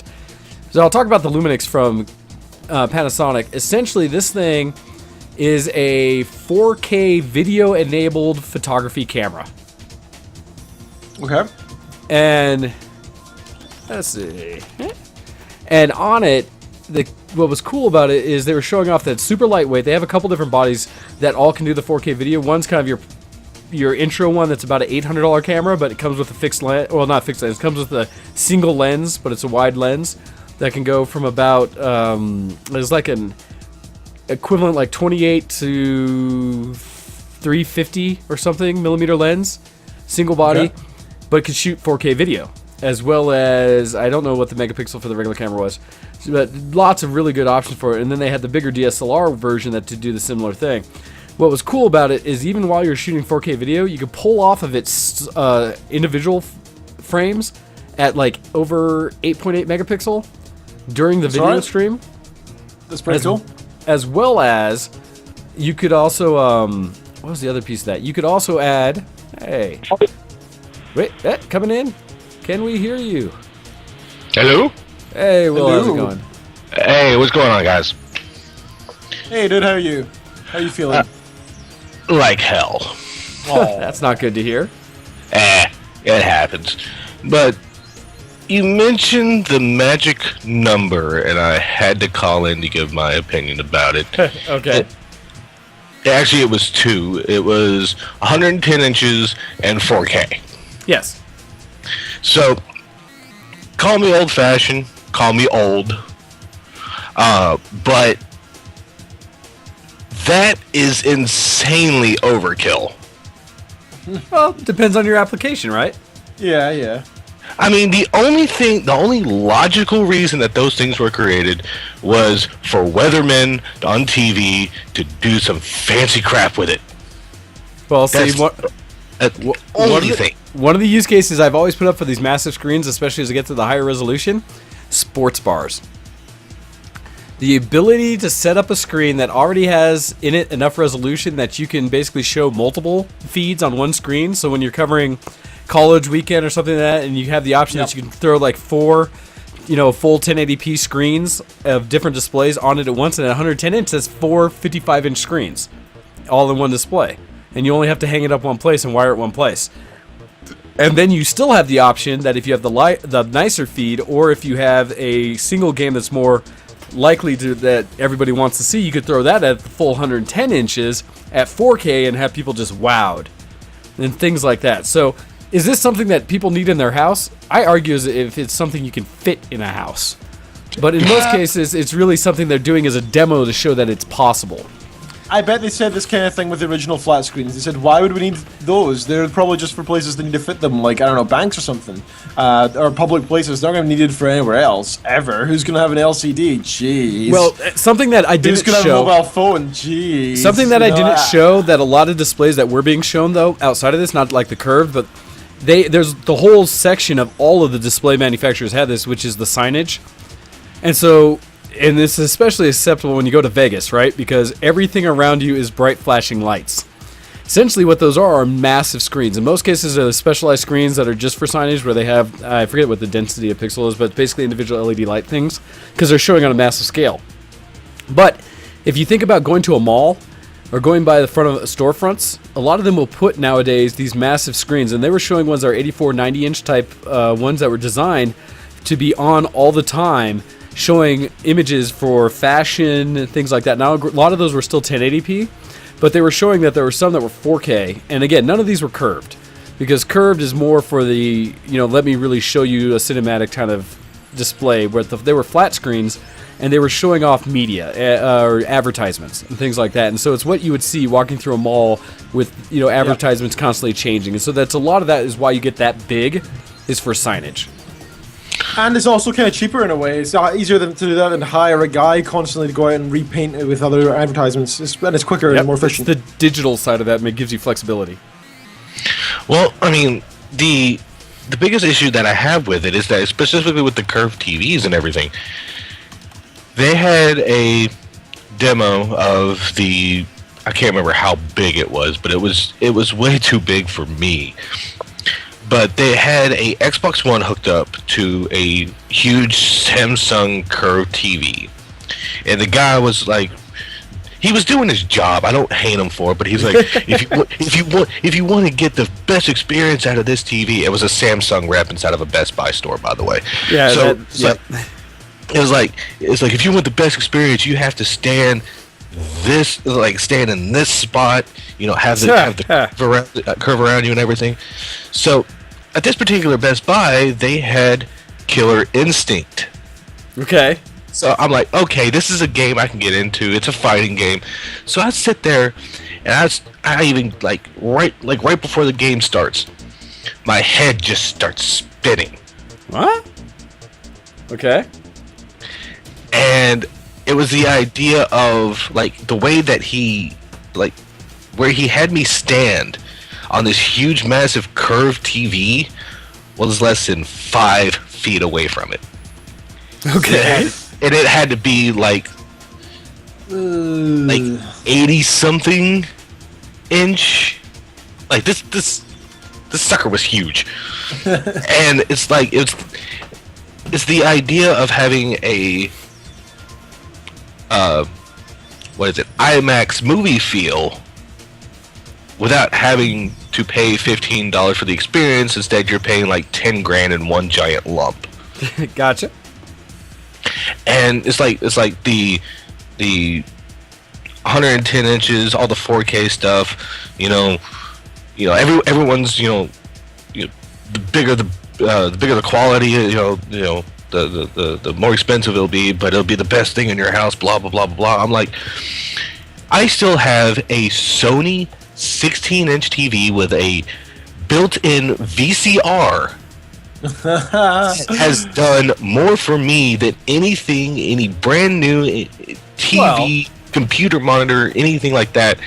And it's like, well, but at the same time, just because you have technology that's survived and does a great job doesn't mean that you shouldn't innovate and continuously push to see what else is out there and what else you can come up with, there's right? a lot of things that your VCR enabled TV has that new TVs don't, I guess. But you can definitely find more features in modern TVs, including higher DPI, including seeing better at nighttime, including not hurting your eyes as much. Many basic things, never mind the extra features such as, P&P and so on. There's a lot of good things for having a modern TV over an old one, dude. But you're right, there's an excessive element to it. You don't want to have 80-inch surrounding you, and you can even smell that guy's ass as he walks by. True immersion.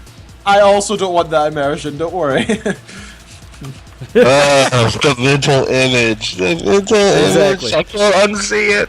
Well, but that's the thing. I want people to keep pushing for technology, especially when it comes to displays. Because that translates down to all the televisions getting them cheaper, and it makes it so the likelihood that some of the better visualization is going to come to my desktop for when I'm editing photos, playing games, all those kind of things. So I'm a big fan. And I agree, 110 inches is silly, and the market doesn't really exist. But at the same time, it's neat that they can do it, because the bigger single panels they can make, the cheaper it will be for them to make the smaller panels. And things like that. So it's really just the fact that they've got the technology perfected that far to be able to produce things. Because originally when they were having the issue when they were trying to do higher resolution LCDs is they couldn't even produce a bigger than a 60-inch screen because they kept breaking on the molds and dies. Essentially, as they were trying to produce it, their manufacturing process couldn't support it.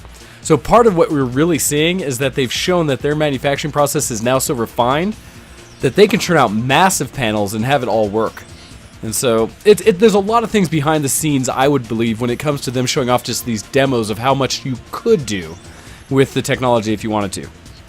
Well, the picture that you're showing on the live stream is like, number one, who the hell is TCL? Again, they're one of the side companies that I've heard of them before, but again, I've been to CES and I've seen them in a couple stores, but they're usually doing smaller, really cheap sets. So again, they're trying to show to other distributors, Best Buys, Walmart, stuff like that, that hey, you could use our TVs too. We're cheaper, and we would fit your market. It's the same thing that happened with like the Hawaii and some of the other brands that are off brands, but you start seeing them in your big box stores now, and they make solid displays. Because for me, I keep saying, as long as the display for your TV is crystal clear, shows it in fast enough rate, and the colors look good, you don't need all the other features. And so if the smart aspects of it are crap, who cares? Yeah, You're going to hook it to something else anyways.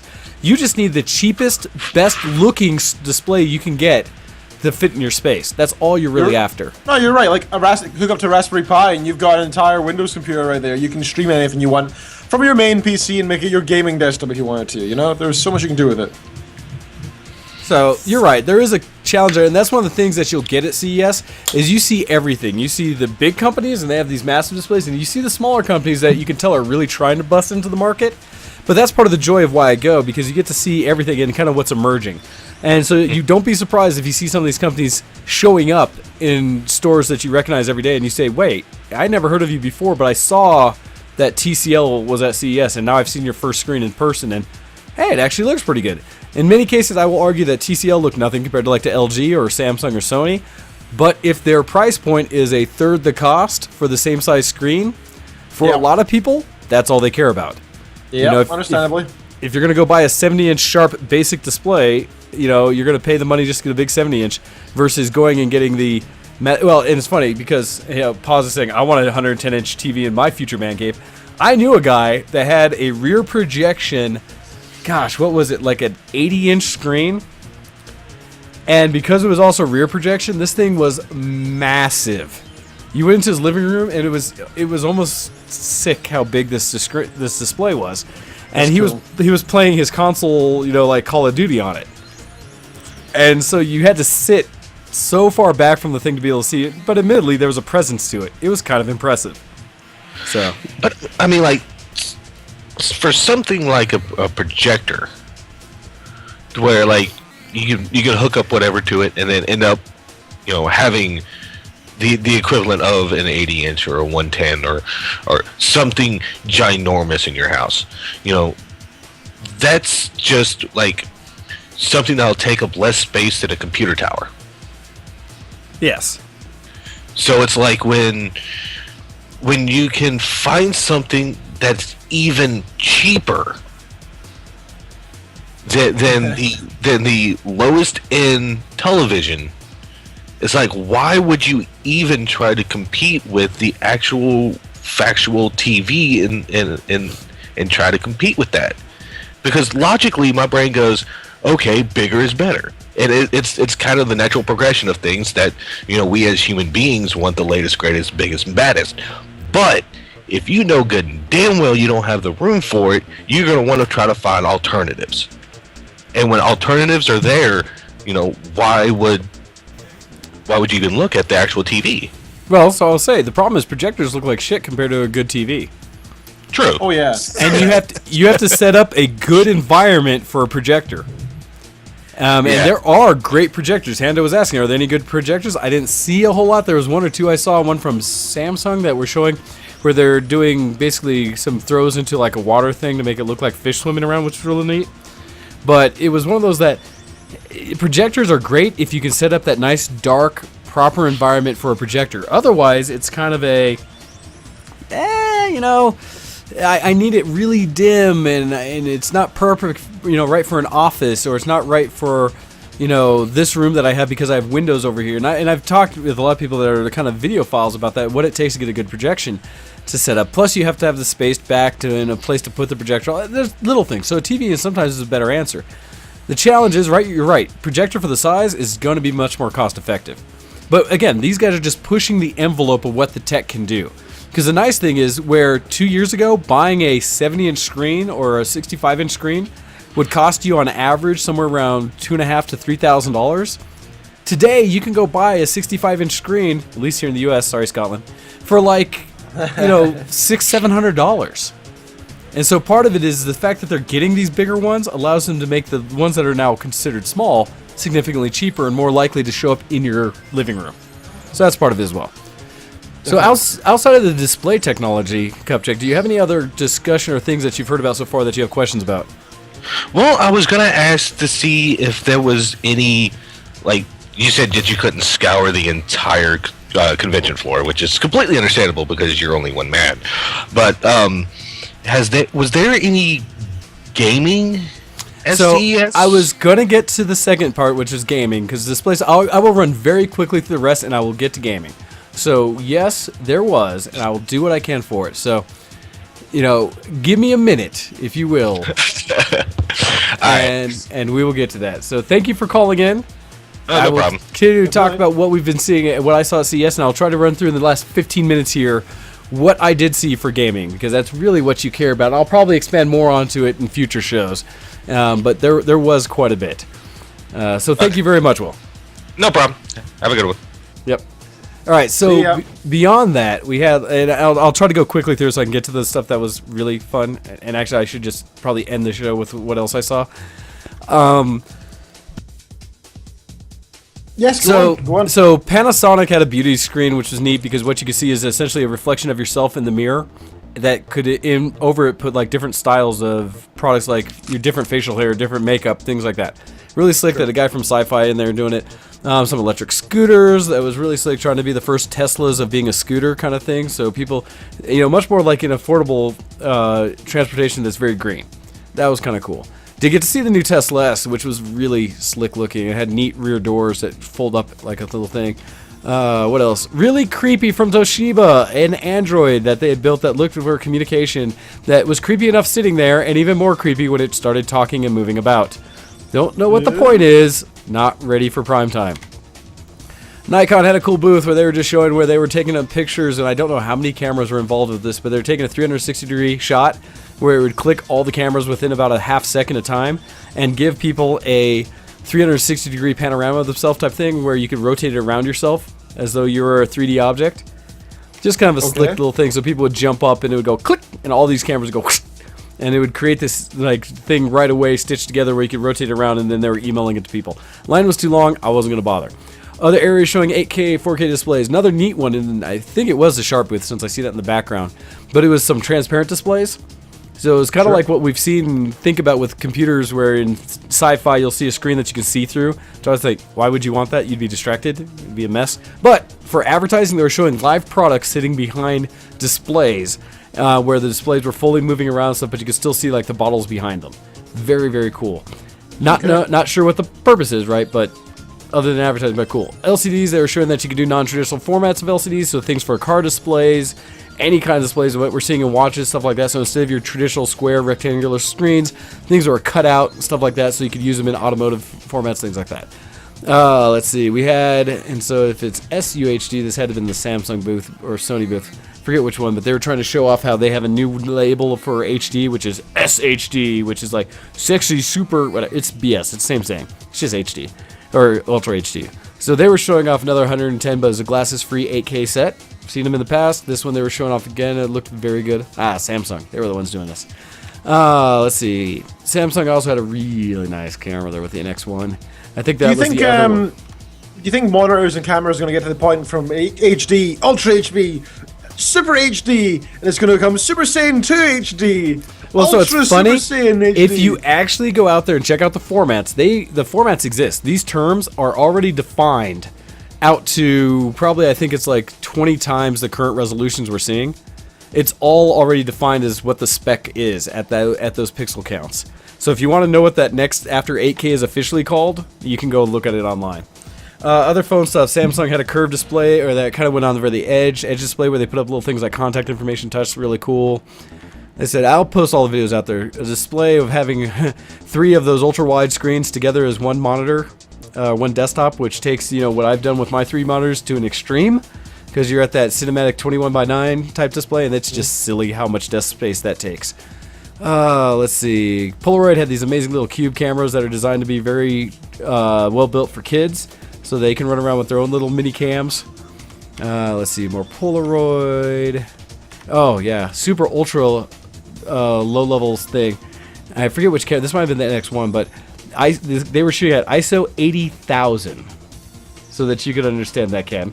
And the image showing what ISO 80,000 looked. They were basically shooting into a completely dark box, and at the camera right below, and they're showing you a live feed of what the camera saw. Still grainy, but 80,000 ISO, pretty darn slick. Let's see. Car insane. audio, other fast, beautiful cars, power cells. Neat little $30 mister that if you like humidity in your life, you can put it on top of a water bottle and it'll give you a humidifier wherever you go. $30, USB rechargeable. Let's see. Mercedes by Turbo I sat in, which was gorgeous and expensive. All of the things. Ford. Oh, so just for people who are geeks, they had we don't have any of those in this community, I'm sorry. Yeah, they had the actress from Battlestar Galactica at the Ford booth. Nice. Trisha, I think her name is. Off the top of my head, since I don't geek out like that much. I No, I don't follow don't everyone's either. names, but she was out there displaying, so I thought I'd take pictures and say, hey, look, Trisha. Audi had a really neat technology where they're doing these sensing lights that would turn on and off depending on what, like if guys were coming towards you. Instead of having to turn off your high beams as they drove towards you, it would actually shut off part of the light array and only illuminate parts of your vision, so you wouldn't shine that's lights in smart. other people's face. Really slick. Concept Audi car, really gorgeous. Toyota had some concepts with some hydrogen fuel cars. Let's see. Off the top of my head, I forget what I was showing here with these with cases. Oh, Lian Li cases. That's why. I love Lian Li. They were tucked back in a corner, but they actually made entire computer desks that were cases. All aluminum and beautiful with a glass top That that you could is see so into cool. the I've always innards. loved that kind of thing. Yeah. Yeah, I looked into it. I was like, I want those cases. Are you kidding me? That's smexy. Yeah. Rainbow Dash, because there was a lot of cases out there, and they were just Right. showing off whole sections where they had Marvel, they had My Little Pony, other things. Kind of a crazy But- in-when case. I'm scared of cases like this. It had an open top, and so you could like reach in from the top to all your components, and it kept like a glass bezel, so you didn't just see it from the side. I am scared to death of open cases because I've had things arc before. A lot of tech for biometrics, and one of them being that they had a thing you stick on the back of your phone that allowed you to do a thumb reader. And it was a separate company that whenever you did a thumb reader, it allowed you to do secure transactions. So a lot like how Apple's doing that passkey with their thumbprint protection on the front of the phone. They're doing it now. You can kind of add it to any phone. That kind of functionality. So from Blue, when I went there, they have a new Yeti mic. It's black. And it's gorgeous. It is just a regular Yeti though. It is not a Yeti Pro, but it is a beautiful black anodized case. They also had the new headsets, the studio monitor headsets that they had been advertising last year. I finally got ears on. Sounded amazing. So just to say, probably a bit high price point for what I'd be comfortable buying a new headset for, especially just for listening to music or anything. But they were phenomenal sounding and beautiful construction, all metal around it. Really nice ones. All right, here's what's important. Probably the last thing I'll get to today. I got to go spend some time at the Oculus booth. Because finally, Nice. everybody knows I have an Oculus DK1, their original dev kit. People around here have all had their eyes on it. Well, I finally got to experience some of the later stuff. The first one being, because the first day the line was insane, but was the Gear Imagine. VR from Samsung. It's their one that they've partnered with Samsung for, where it actually uses for visualization their new, was it the Note 4? Which is the newest, fastest, highest resolution Samsung screen that's out there. But it uses some of the accelerometers and things that Oculus provides. And I tried it on, and they had a little game where it has a button on the side, and it was basically a little flight sim game where you're a little ship running around and shooting things in space. Any direction. Sure. And it's nice about this one because it uses the cell phone. It's completely wires free. It just has its own power supply. So you can move in any direction without getting yourself locked up and tethered in a cord. So I'm sitting on a That's swivel cool. chair and honestly spinning myself around all over the place, looking up, down, left, and right. And it was gorgeous. And I say this That's because cool. my DK1 makes me so sick, I don't know what to do with it after about 5 minutes. This one, I was spinning around and purposely trying to move quickly, and never for a second felt any nausea. And so the Oh, ability wow. with the low persistence and how fast it updates the screen is so good. I'm trying to think if That's I have. the thing. They've had a couple of years working on it now. I'm not surprised they've It ironed is out all that common kinks. good now. I am so happy with it. Along with that, the next day, and I spent a lot of time talking to one of the engineers about it, and love the gal. Very happy that she helped me out with it and answered all my questions. Very good that they brought engineers and not just marketing people, because I was asking kind of the Yeah. silly questions about how they all worked.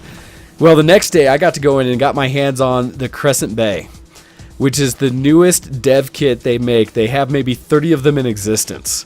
And this is the first time the public outside of just press has been able to get eyes on with this. So for everyone that's heard the demos and stuff and out there, and you can read about them all over the place from people's experiences, I got eyes on. I got to go up into a booth, dark booth, sat on a little like 2x2 platform, and put on this headset.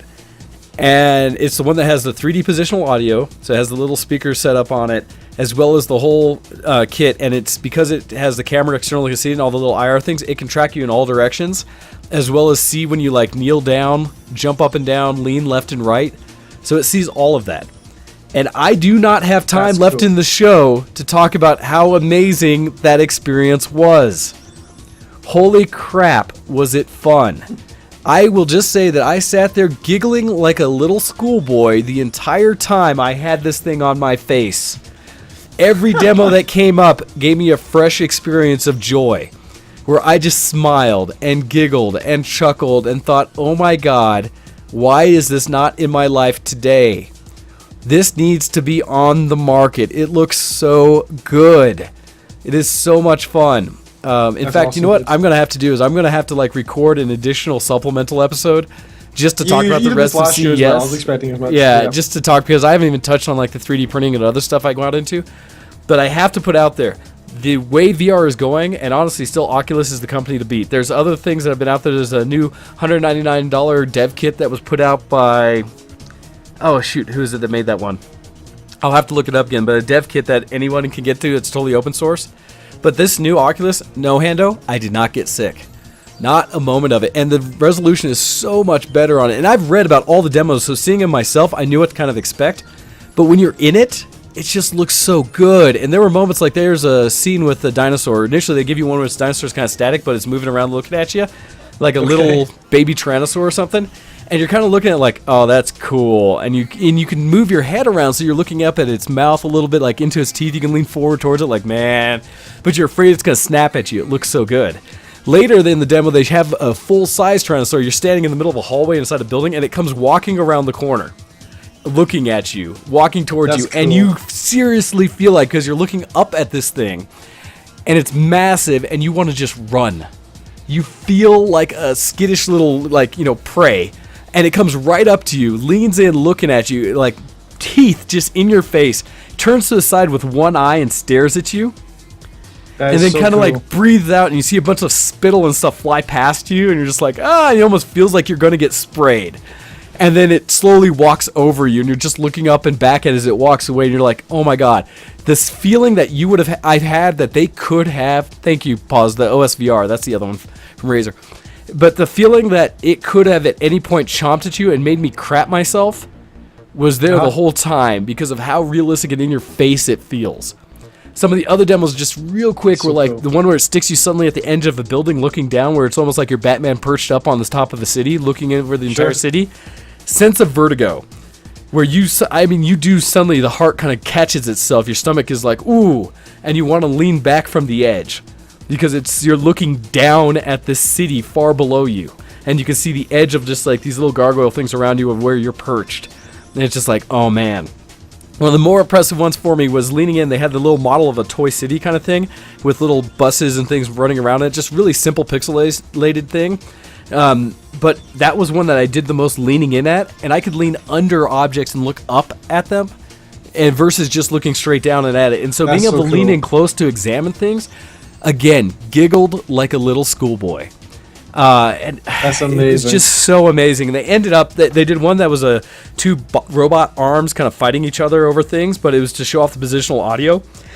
And I hadn't had that sense of interaction with 3D audio since like back in the days when they first turned on in the Unreal Engine the waterfall in the distance, where I could turn around and truly hear where it was around me.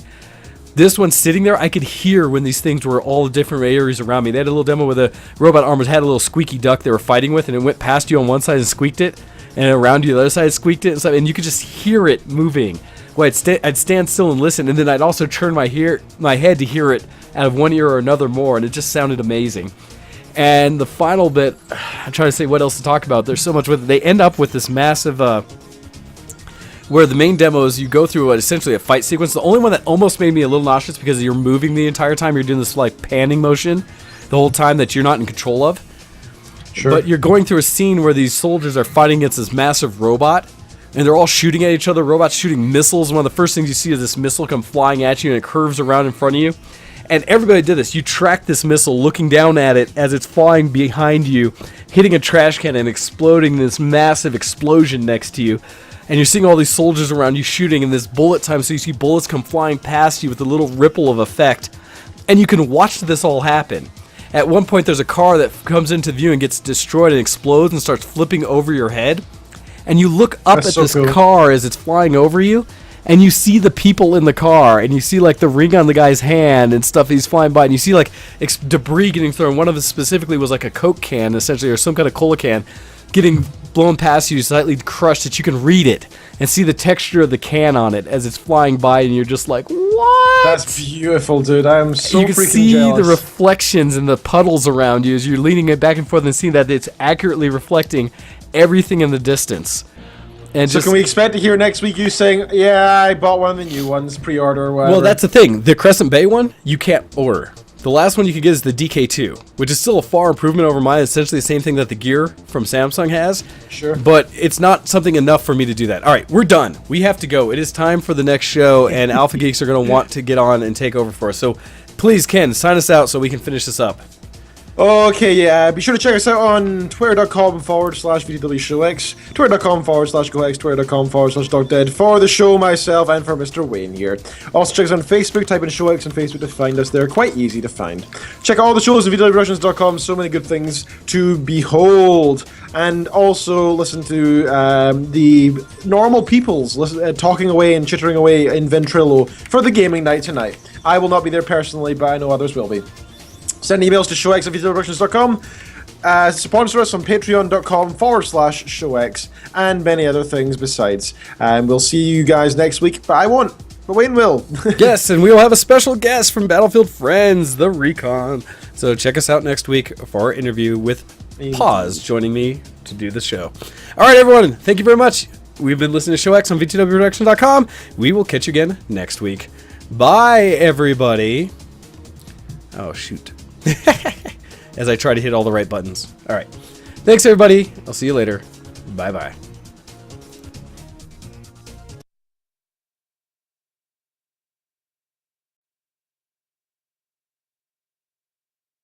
Goodbye. See you in the next zombie. Good night.